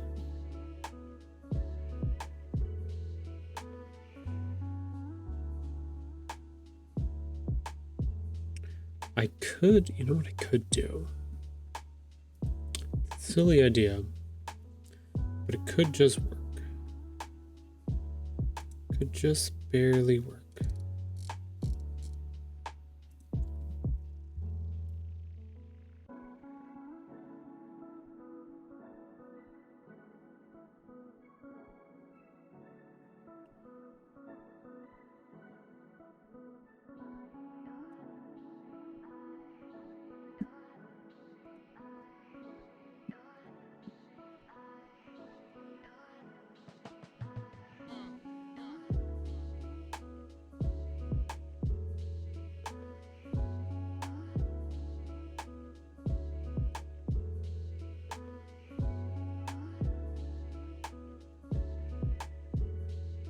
Put it kind of like coming out of the box.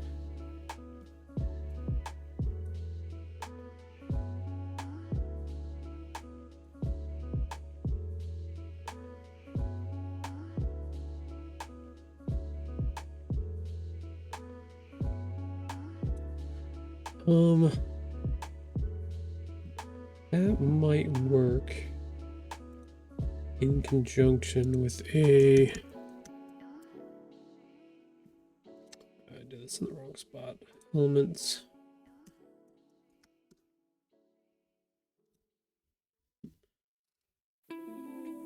Something along those lines.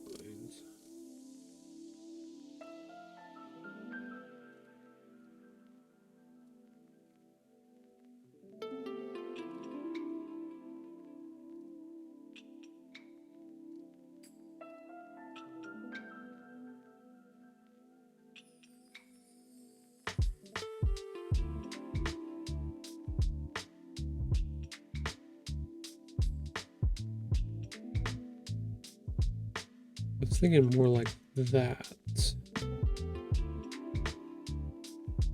Retro review. What was it with rays? Might try ray. Might be a good word for what I'm looking for.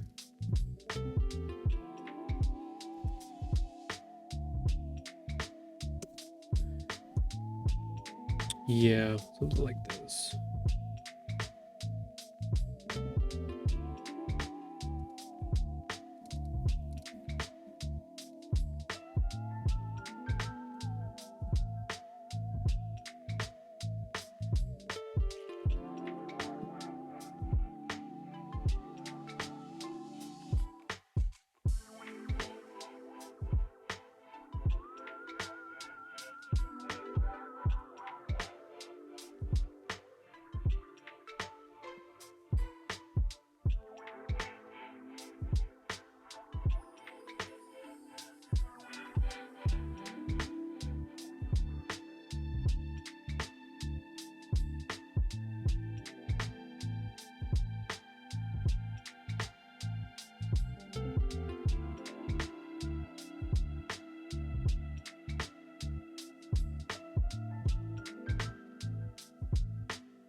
Nope. Sometimes when you do too many elements, it just bogs it down. So that one won't work. We might try a different one, but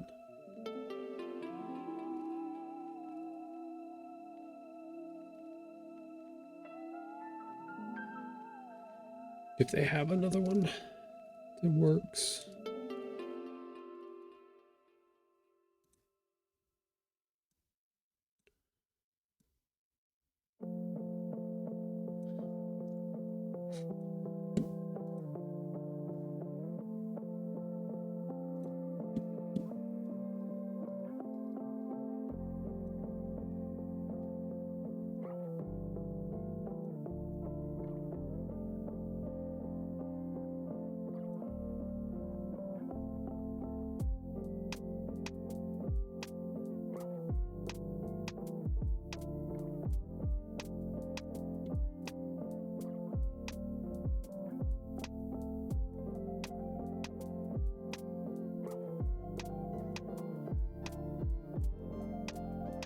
No, not that one.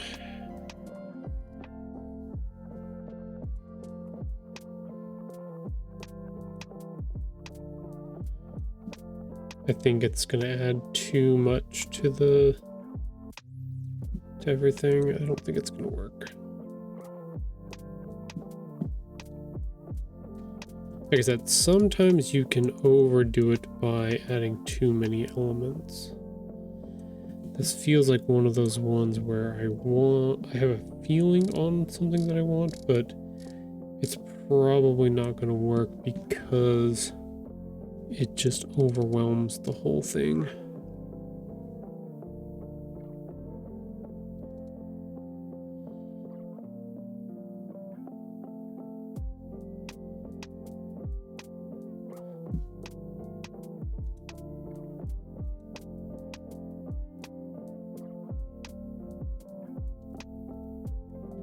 Let's try.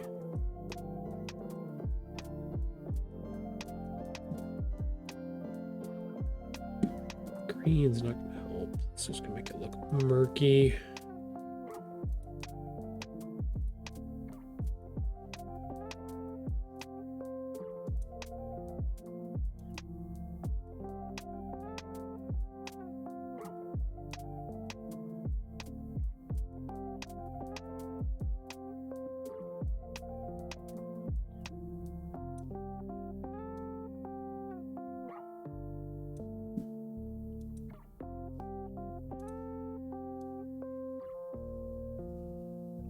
Yeah, no, that gives me like carnival style stuff. I don't want that. Okay, well, I don't think that's gonna work. Unfortunately, we are at our next break too, so good thing I looked up. We're gonna check on our assistant outside, see if she's, oh, there she is.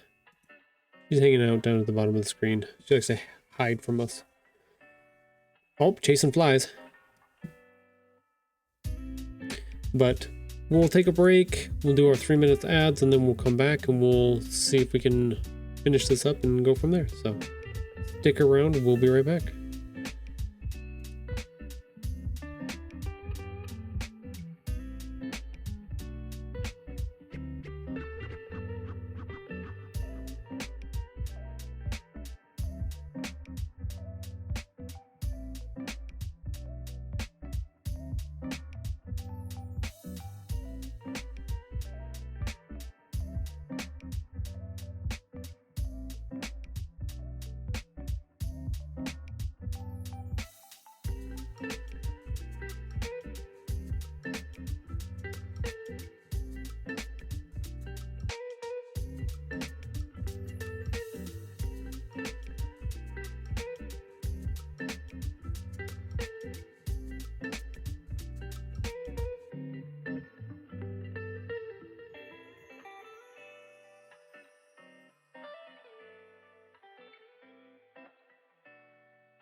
Yes, very sleepy puppy.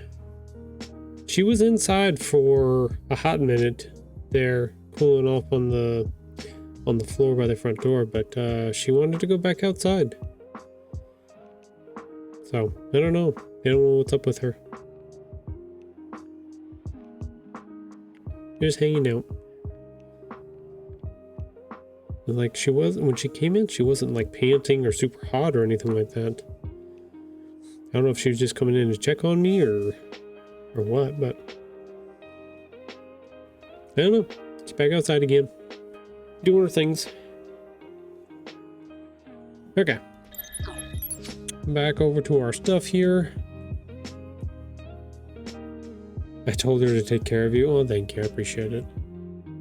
She might be doing that. I don't know. She might be. So this is what I've got so far. So I made some adjustments, streamer, just a few minutes ago. I elongated the whole thing, so it's not short like this guy is, because this is the standard 8.5 by 11. Since we're going to do 2 per page, I made it a lot taller, and I moved some things down, added the address for the bookshop here, and then squished everything up to the top, and then added our little box down here at the bottom for shits and giggles at the moment. I don't know if it works. It kind of works, I guess, but it was just an idea.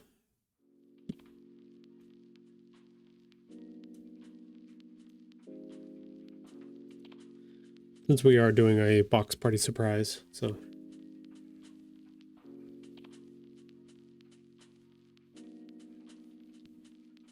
Yeah, do you think this is good enough for our printing that we want to do?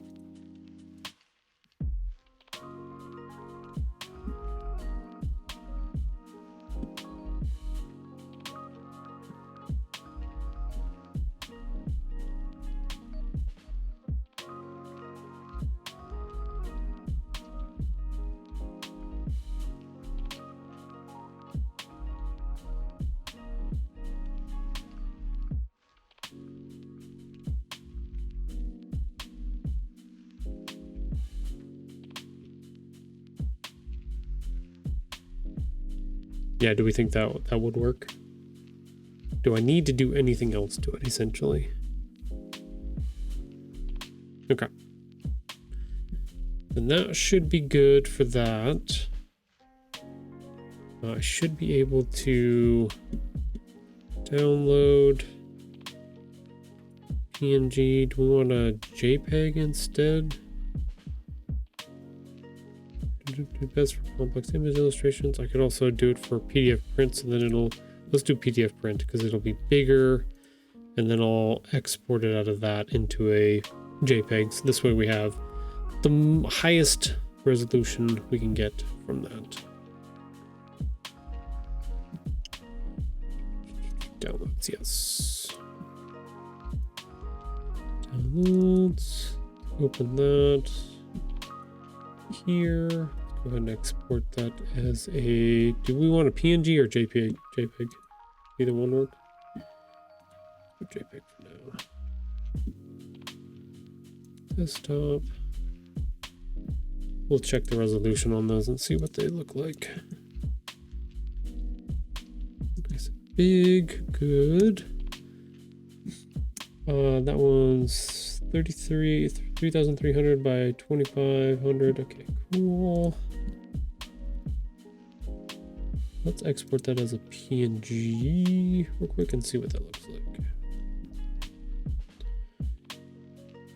PNG. Save. Beautiful.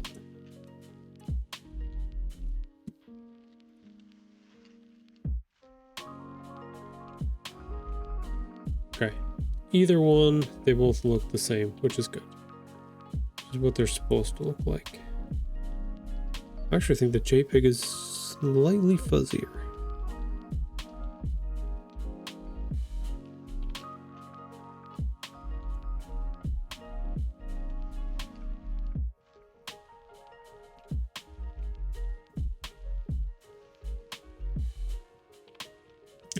Okay, so so we'll keep the PNG for now. Okay, cool. I can get that to you so we can work on that. Do that. Okay, so I was trying to decide if we're going to do a 2-day excursion, then I need to do a second, I need to do a second flyer.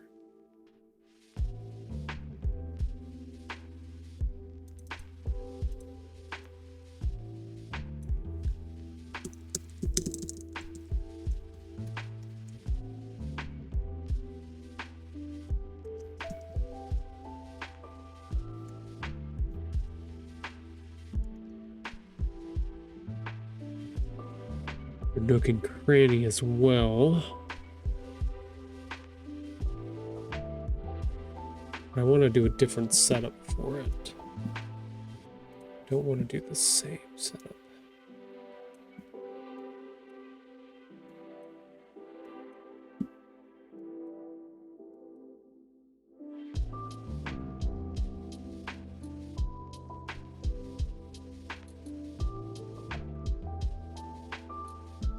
Do this.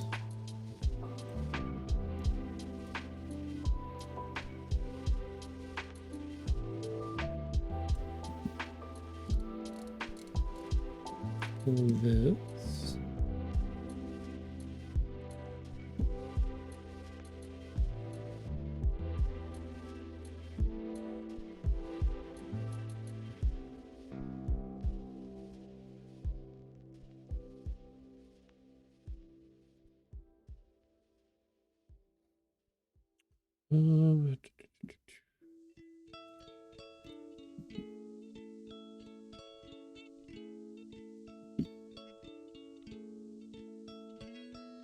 Those two together.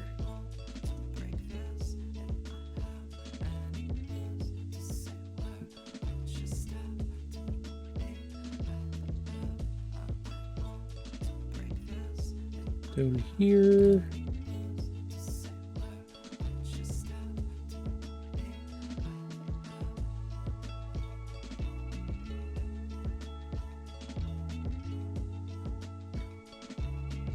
Let's pull this forward.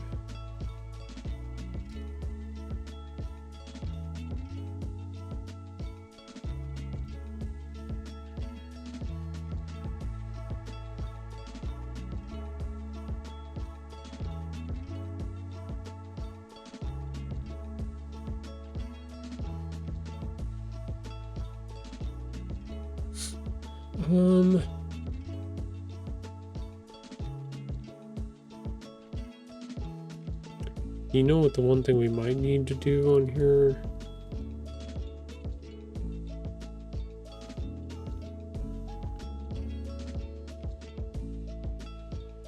We have the location. I wonder if we should put the logo, if we should put this little nightshade logo on here.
Should I have my name? Oh man, I'm gonna have to look up some examples. Blah.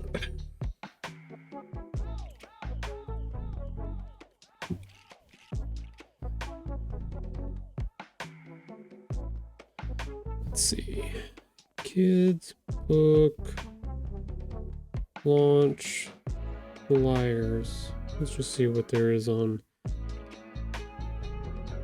the good old Googles here.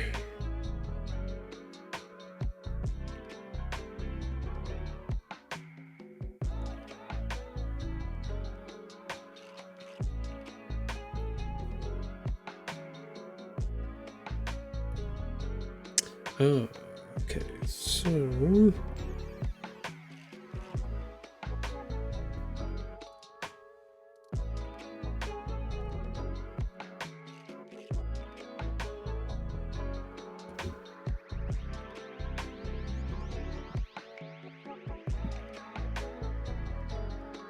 inspiration here.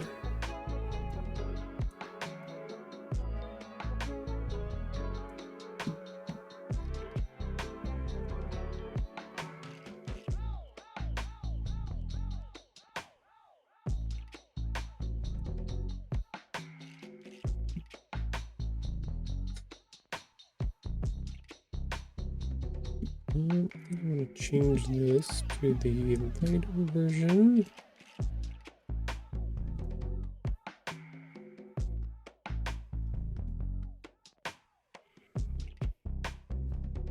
There you go. We are going to be outside, possibly for that one.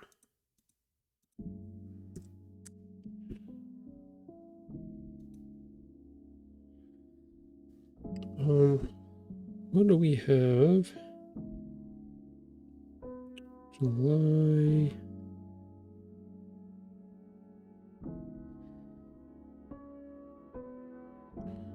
We could do like August 2nd, maybe, if we wanted to.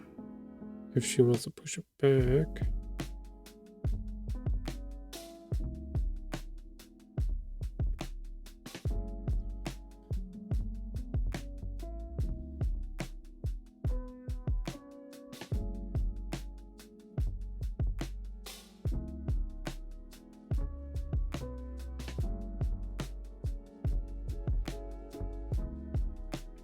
Something else is going on in July 26th.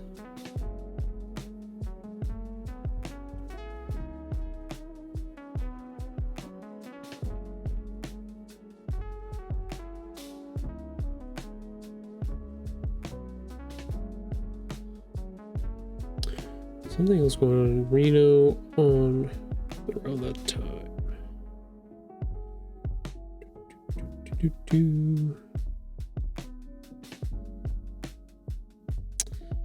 Dancing on the River, July 4th, right? July.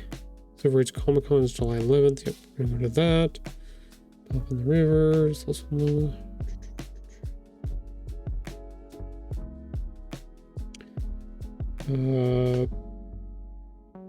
pack picnics on the quad. Okay.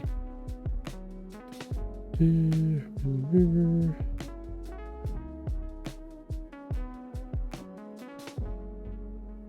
Huh, I don't see anything else going on. I thought there was something. I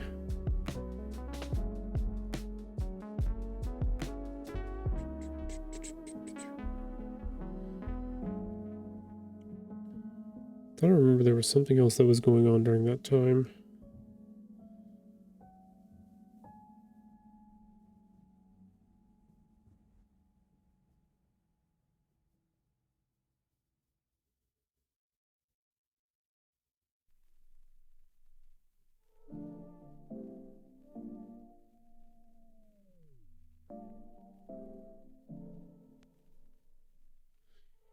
Let's see.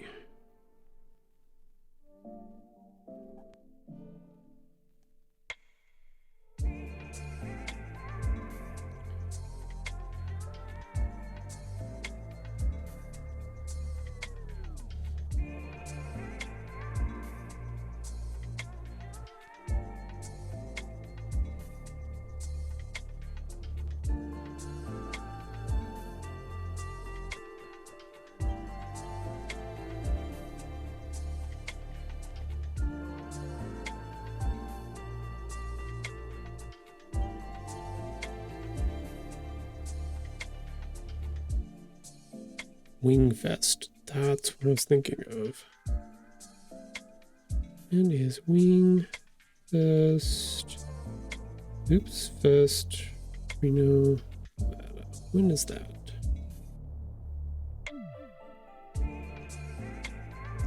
Oh, no, that's scheduled after. Wingfest is July 31st through August 2nd. Okay, so no, we're good.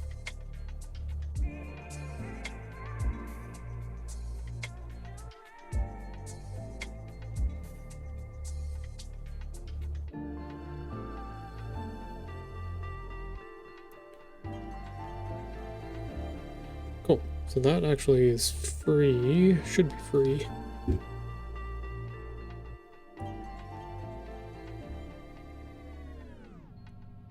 We don't know a date yet, so we're just going to put 0 for now.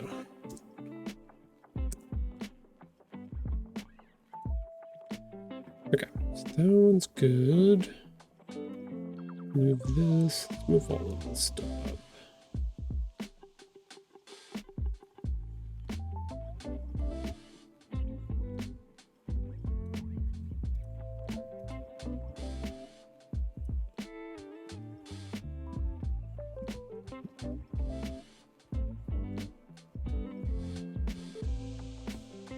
Let's change how much of this looks. Let's get rid of that as well. Play with that as more information there.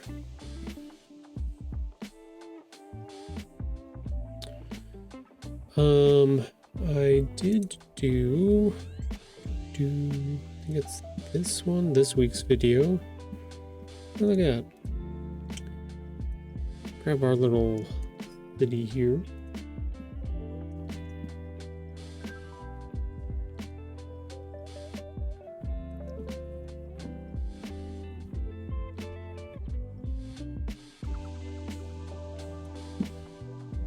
Let's see if we can get a river. Might want to change that. Might want to see if I can find a park of some sort.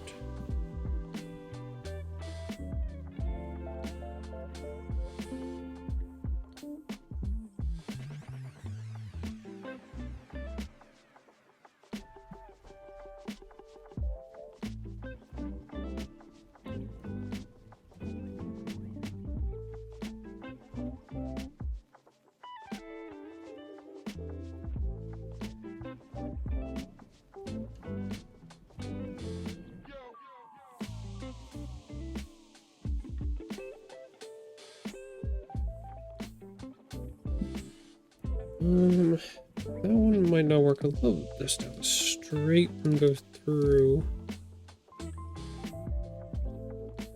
Even a squiggly one like that would be fine.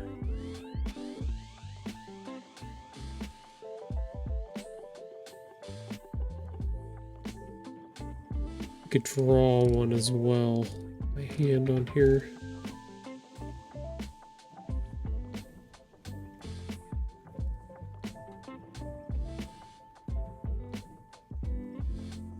Sometimes when you're going through like Canva here, trying to see if there's any clip art or whatever that you can use, it kind of just is like, if you can't find something, then it tells you that you need to see if you can make it yourself. Just kind of the way it works.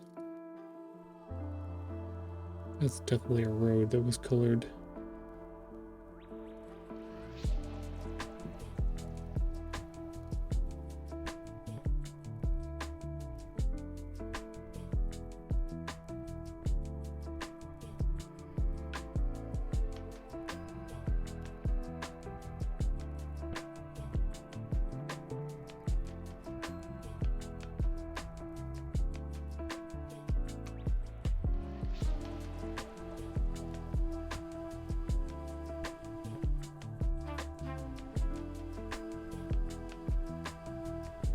Let's see.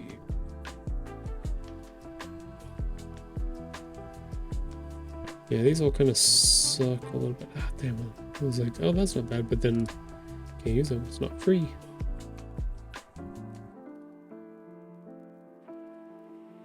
What's to find the free stuff?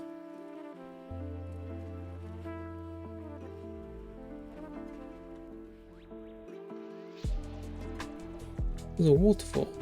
Can't use that.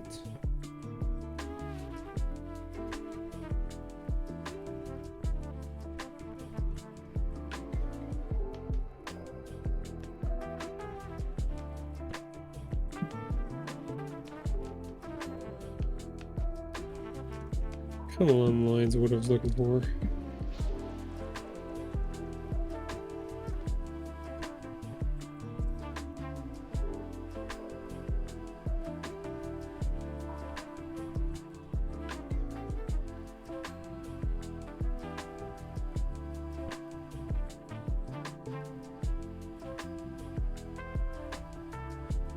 Yeah, I think I'm gonna have to try to make my own, which is fine. Another thing, stream. Try that.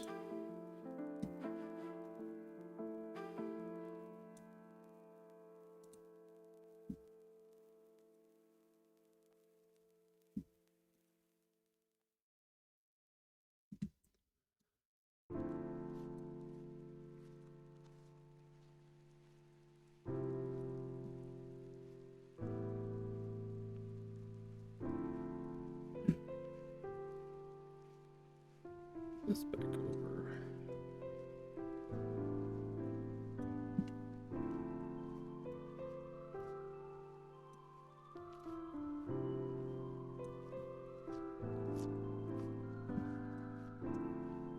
With that,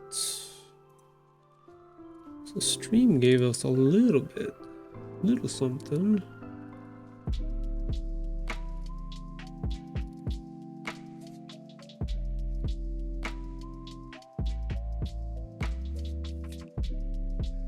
I mean, it's not beautiful, but it works.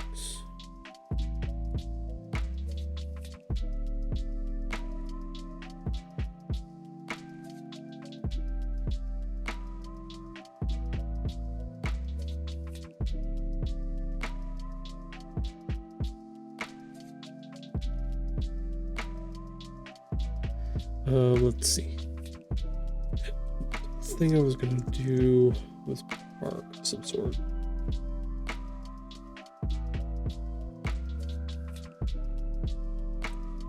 That would be nice to have.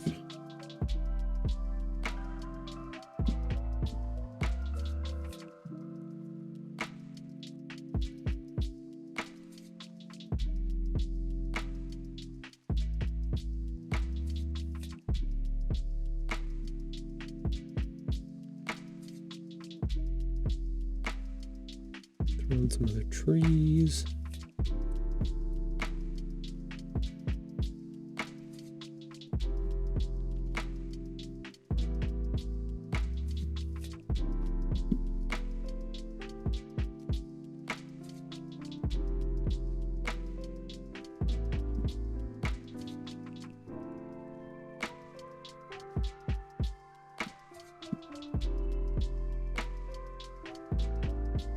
I guess there's a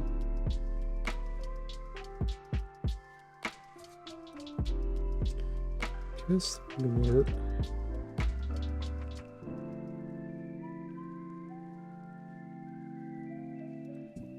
Let's get rid of the city for now. Can always go re-grab it if we need to.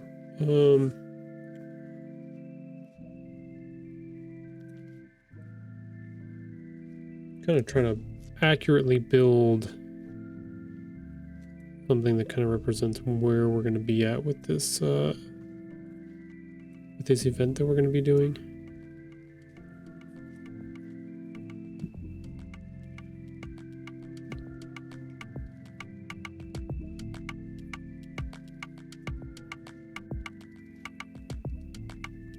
Because this is kind of what our park looks like, very similar to that. If I can throw together something that looks kind of like that, using some of my elements, using some of their elements, that would be great.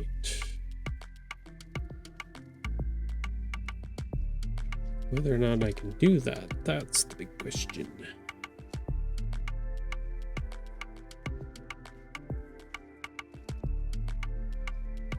I wonder what I can do. I can bring in clears. Let's grab these. Let's group those together. Copy that. Paste that. Bring that down here.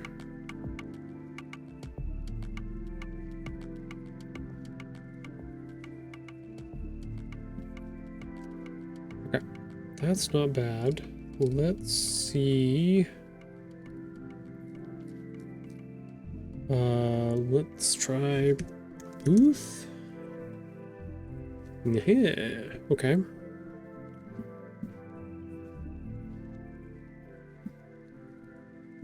gonna grab a couple of these. Let's do... That's not bad.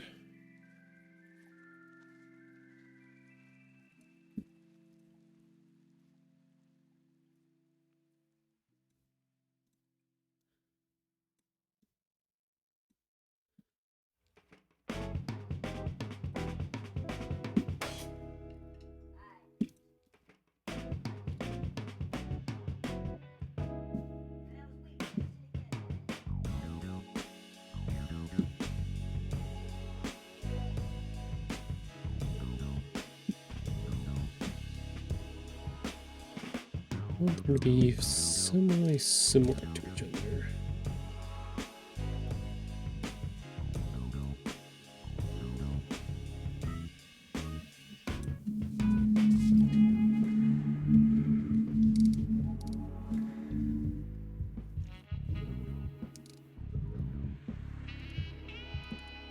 What are those?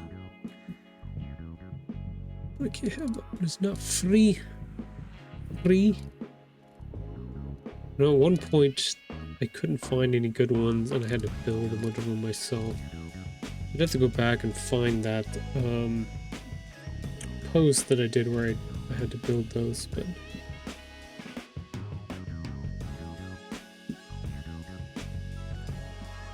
there are more people in it though.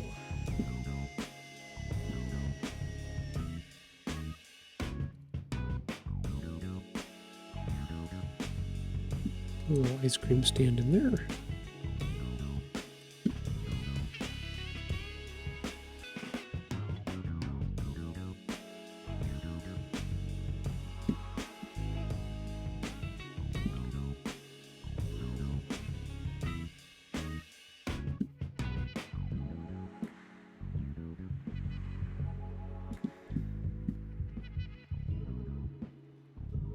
Find one more for over here on this side. Oh, maybe that one.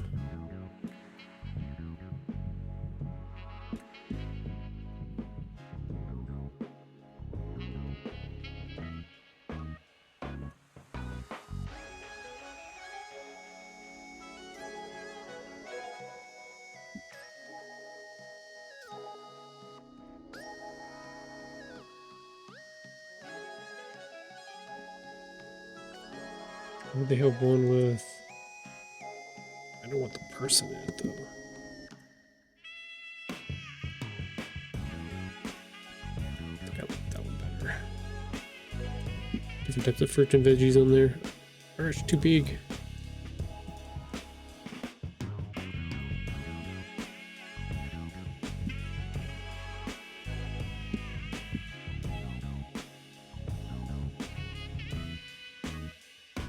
That's the other cool thing about some of these elements is we all live in a yellow submarine. Yes, we do. Yellow submarine. Yeah. Anyways, I don't know how much of that I can actually sing. Ooh, they have...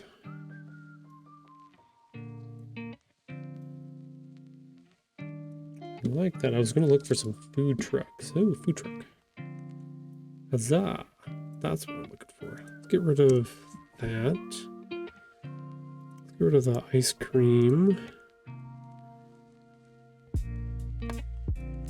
Okay, cool. Can do... reduce these down a little bit.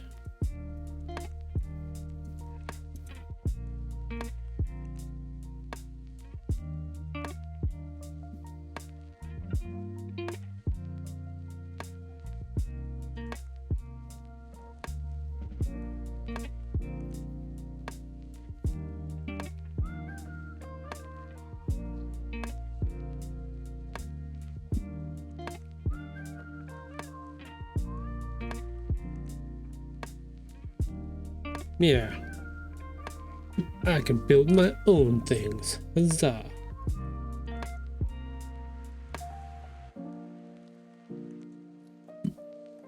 Sweet. Let's see. Do maybe a pond? Some sorts. Some type of watering hole.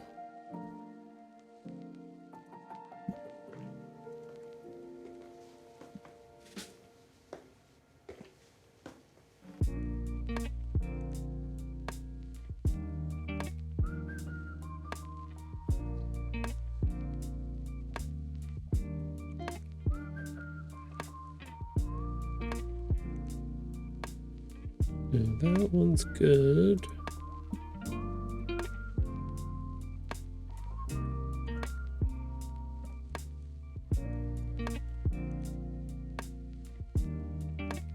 No, that should be fine. Yeah, kind of gives us the idea there of what I'm looking for.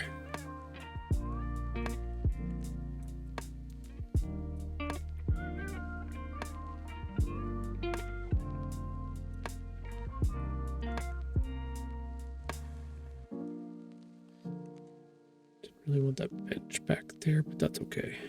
That's fine. This is fine. Everything's fine.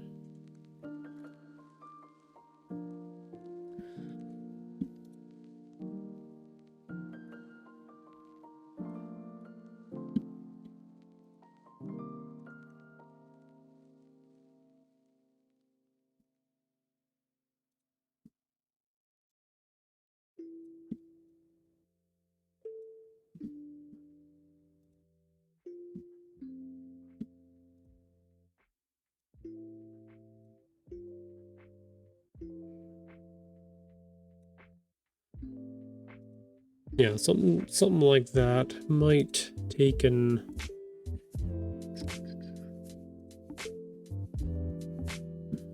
outline. Make that. Do I want to make that like a sticker style?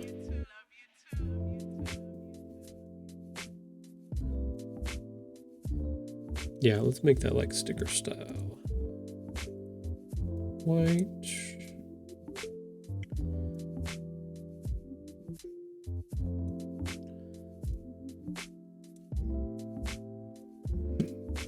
We'll still give them their shadows.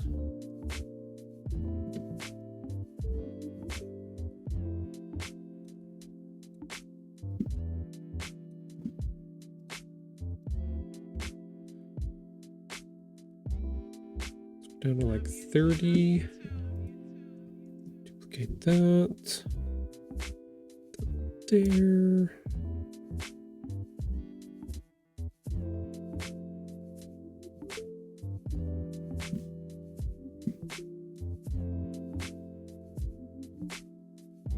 Something like that. That's cute. Oh, thank you. Trying to figure out what I want to do with different flyers and stuff like that.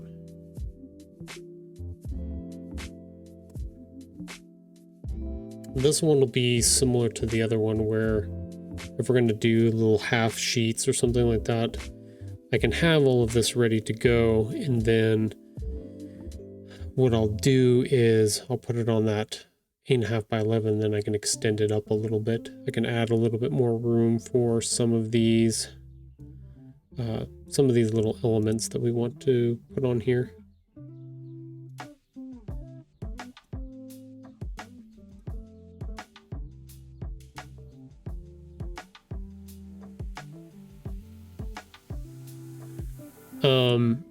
I was looking back at it, Dreamer, if you are still in here, and I know that Emily had talked about the Wing Fest being around that time, and the Wing Fest is actually the weekend after the 26th.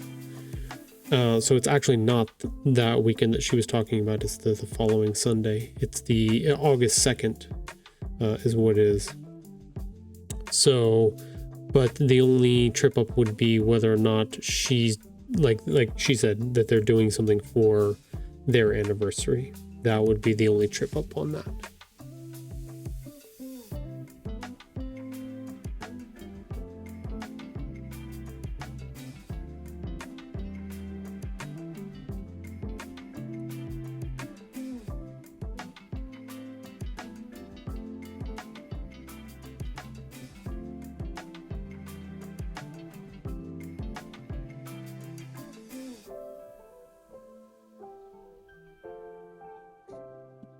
So we have to do some confirming before I can get too much more of this, like,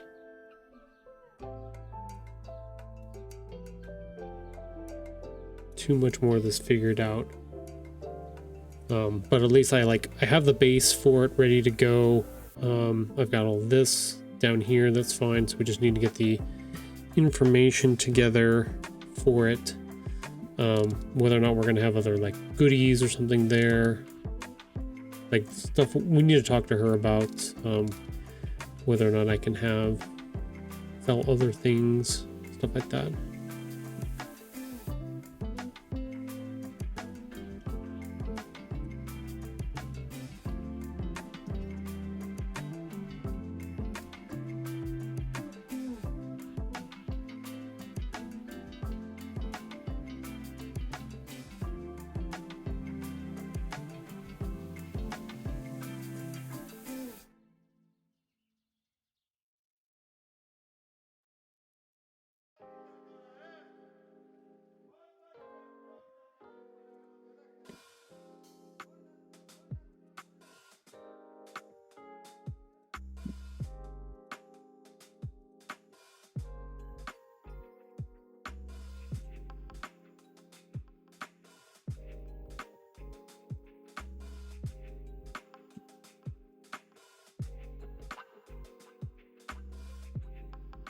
Try to make them feel a little bit more unique to each other too.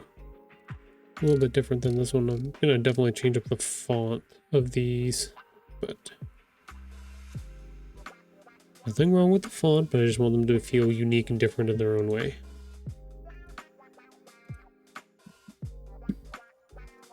I just don't know what I want.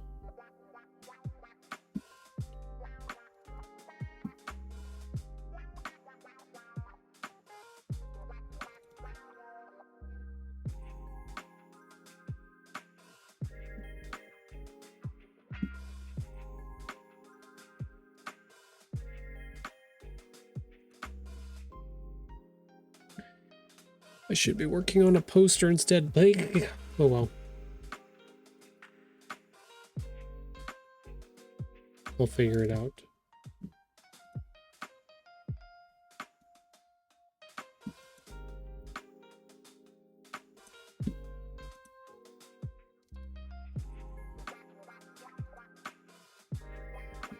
Might have to figure it out this weekend.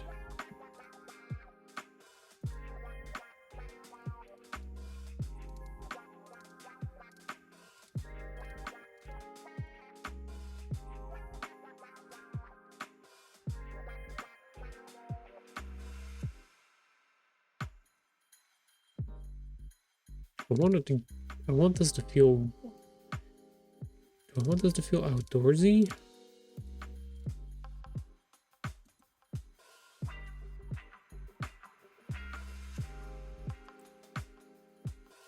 No.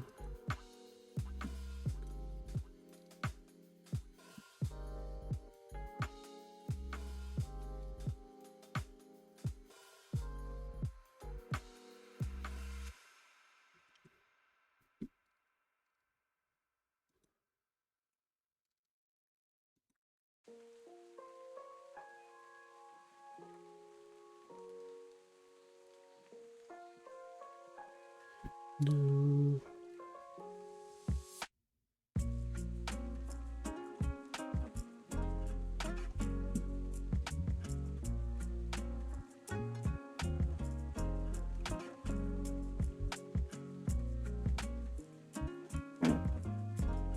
No.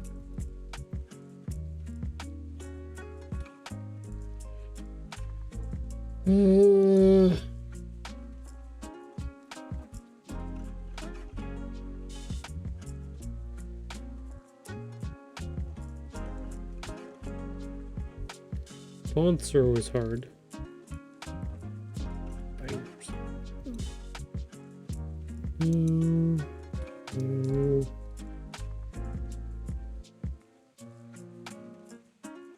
The Chewy font is fun. Okay, I'll go check that one out.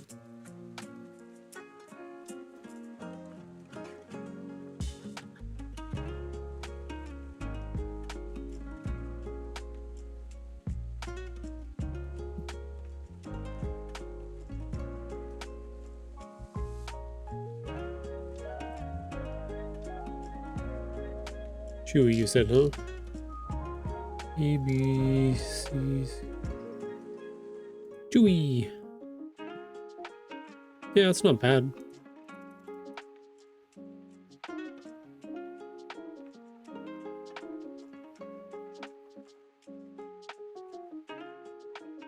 Wait, something happened here.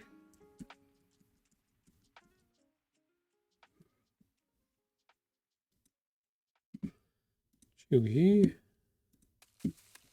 Just want this.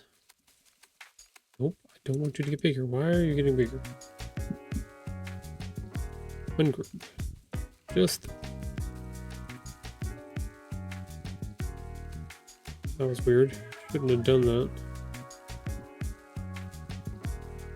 Yeah, Chewy would work. Let's see. Back to Chewy.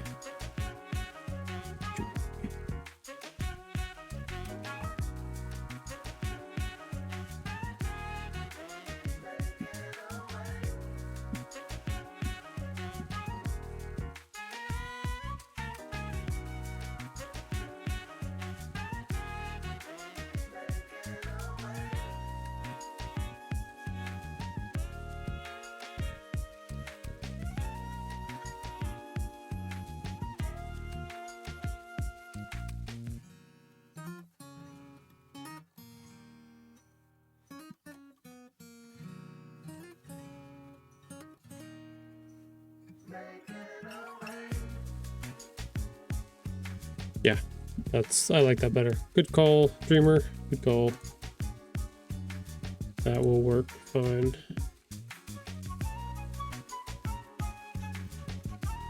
We'll get all the rest of the elements kind of moved around and put together where we need them to be.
Okay, who do you want to put some information here? Yeah, something like that would work. I can even do a couple little clouds.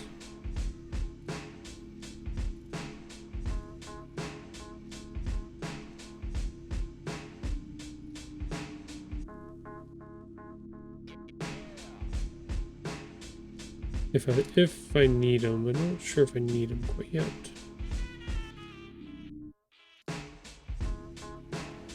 Let me grab, let's see. Nope, they weren't those. It was in here. Yeah, I did clouds here. Grab those 4 sets.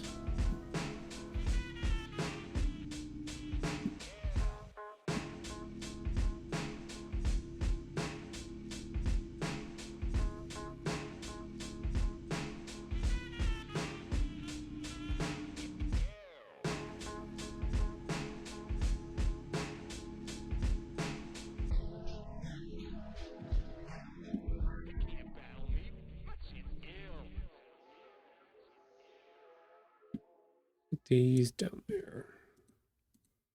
Might not need them, but you never know. Bye, love you. Thank you, Dreamer. Something like that. Like, we're close-ish with what I want here.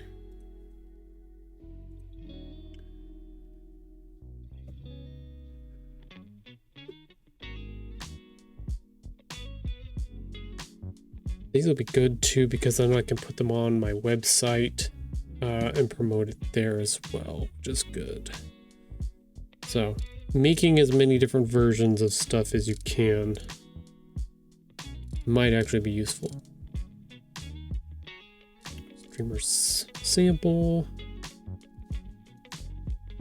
Yeah, I think this is looking pretty good. I think.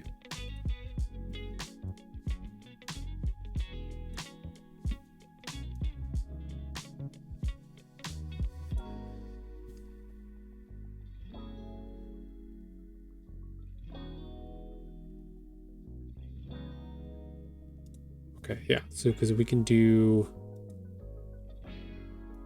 make that a little bit smaller. What I might not need the stitchings that are in the back. Unless I just want to make them bigger.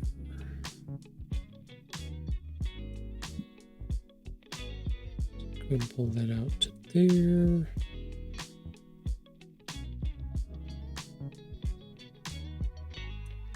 Yeah, something like that. Just kind of use it as a borderish thing. This way it doesn't interact, because I was having weird interactions with the words and stuff that I wanted over here.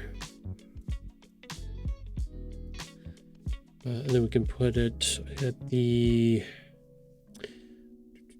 let's go duplicate this.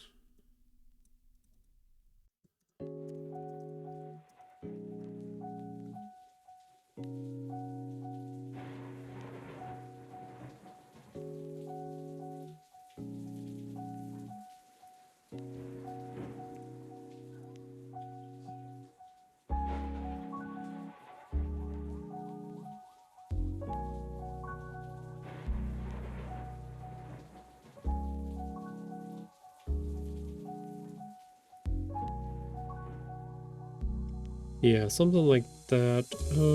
Let's change this to, not gonna work.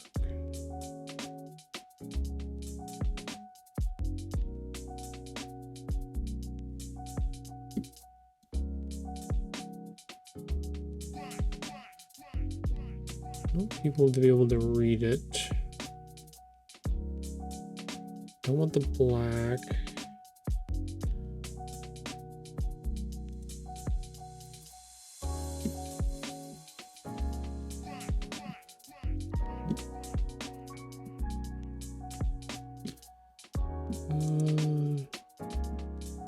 Maybe something like that.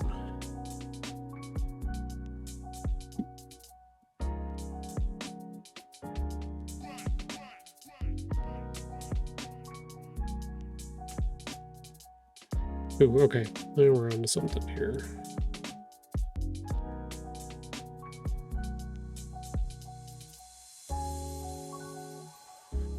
Yeah, better. Better. Better butter.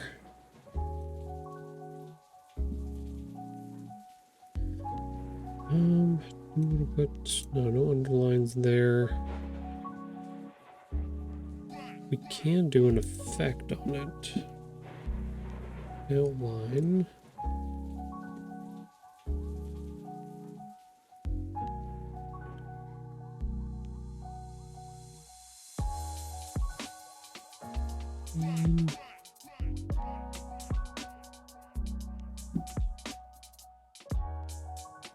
Definitely makes that stand out. Effect that one.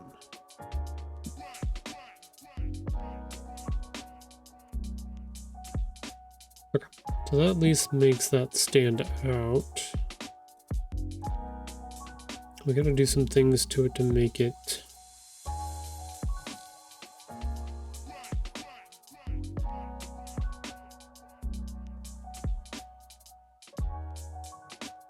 Yeah, gotta figure that out.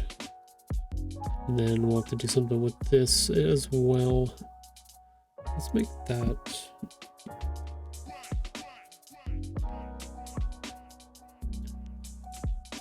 So we always want to try to balance lights and darks, right? So if you try to use this color, like for the pink background here, the black really works on that because it's more contrasty than that pink. Because compared to a light color like a yellow or a light orange or any of those type of colors, which then has that contrast really stand out, because black is one of those colors that you really don't want to, which I may go change that now that I think about it. It's harsh is what it is. It's really like stark harsh kind of thing. It's okay here because when you have non-color grays and they're devoid of, oh, what's the word? It's not contrast, they're devoid of hue is what they are. And the saturation is 0 is essentially what it is. So these are all the similar black, white, gray. They have no hue tones to them at all. So, but you have to play with the hues when you're doing stuff on top of color, so that you can make sure that it works correctly. This was my idea, was to take, instead of making it black,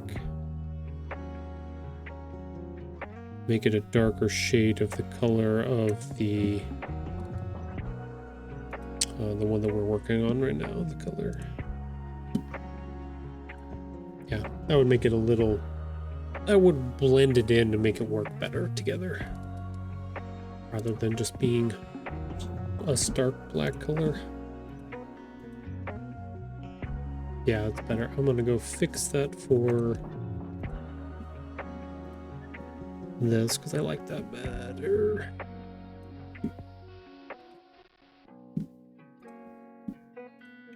Try to get that in before we move on with our day here.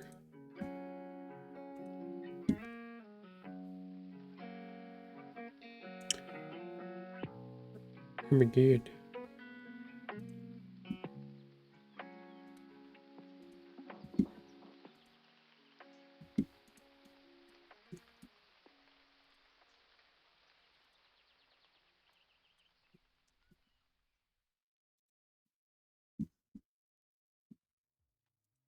Cool, so I have to go through and do each one of these individually, maybe?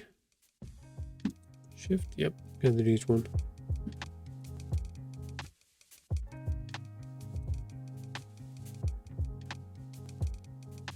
And there you are. Cool. All right, peoples, we're gonna do our last break for the day here in about 60 seconds. So I'm gonna switch it to the assistant cam, and I'm gonna continue to swap out because I have 2 sets of those images. I'm gonna go do the other side now, while you guys are all watching the wonderful advertisements presented by our host here on Twitch. Yay. And then we'll come back, we'll wrap up for the day, talk about what's coming up next. I mean, some of this stuff is coming up next. And then we'll go from there, so. Oh, Popper's just getting comfy. Oh, yeah. I should probably put her crystal down so she can lay on it. She recharges during the daytime on her crystal sometimes.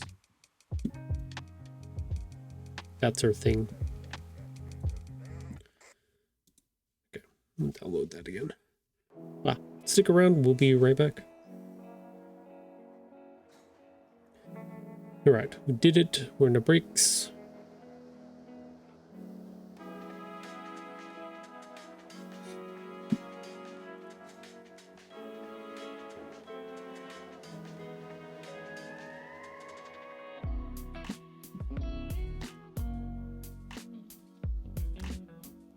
let's do, we exported that in a PNG, that's just fine. Okay, cool. Easy fix. No problems.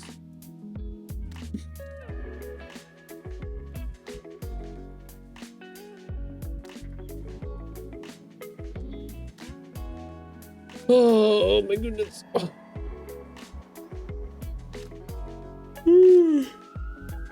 I'm tired already. It's only noon.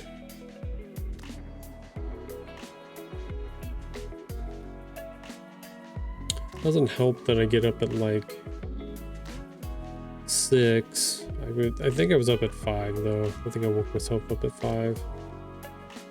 Got up at 6 and started posting all the social stuff, getting things ready for the day.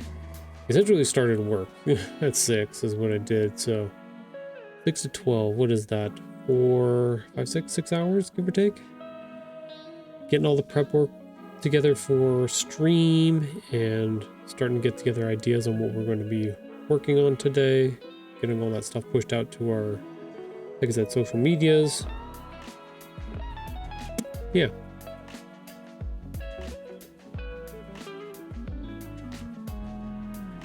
Yeah.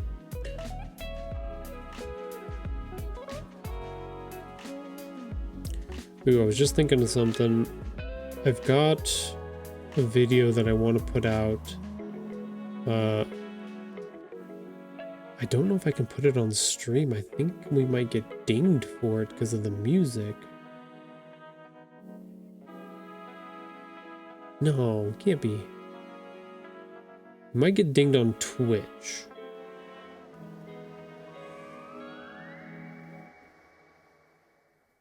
Because I don't have the... But it's a free to use... Ooh, I'm gonna have to do some research to find out what is free to use and what is not. Hey, I got a new follower. Flavors of Reno. I don't think that's quite... That's probably food related. I'll have to check that out. Floofy dog.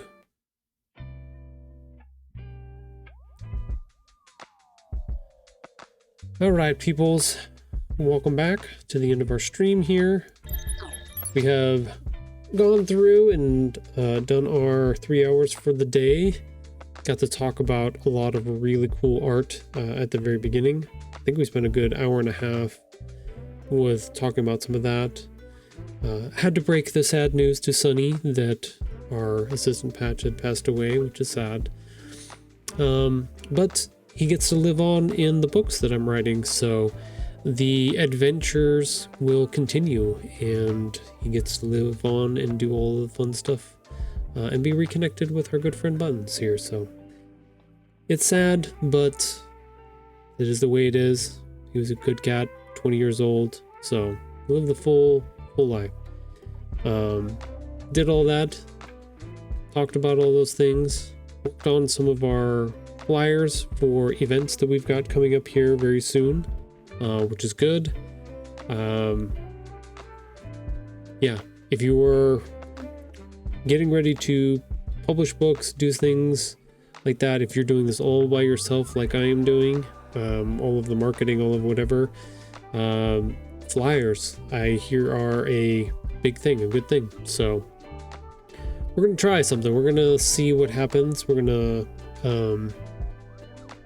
maybe I have to be a little bit brave and take some flyers around to places and see if I can get some interest and some intrigue put together for it. So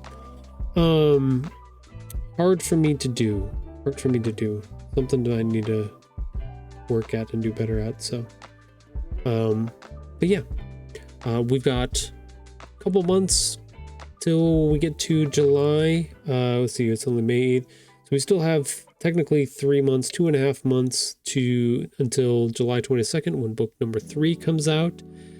We do have on the books the Sierra Arts Author Fest, which will be coming up in June here, at the very beginning of June, I believe. We will be there. We will have our booth set up. We will be selling books 1 and 2 and promoting the upcoming release for book number 3. So hopefully there's a lot of people that come by and check things out and will come and pick up books number 3 when it comes out on the 22nd. So I know, like I said, we're in that lead up to the launch. Book stuff is interesting because there's a lot of lead up to, there's a lot of making of, and then there's a lot of trying to do events and sell the books and stuff like that. So I always say we've got lots going on. Essentially, that's always like it's always a revolving door of lots of things that either should be doing or things that are going on or going to be happening, because you should be out trying to do all the things. So yeah. But anyways, thank you all for joining me today. Thank you, Dreamer. Thank you, Sunny. Thank you, Alex. My regulars that come by and say hi. Appreciate y'all. I will be back on Monday for more art streams. We tentatively have Sunday. I feel like there's something going on. Oh, Sunday, Mother's Day is on Sunday. So we may be doing the cooking stream on Sunday. We haven't really put it together yet or talked about it. So yeah. I will try to put something out for it once we know exactly what we've got going on and what we're doing with that. So hopefully, yeah. I don't know what else. I don't think I have anything else.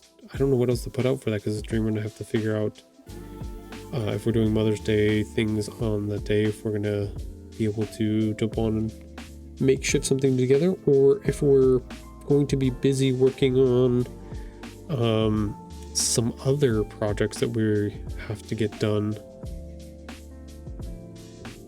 Really depends. So I will try to keep you all informed. Make sure to stay checking in on the stories on Twitch.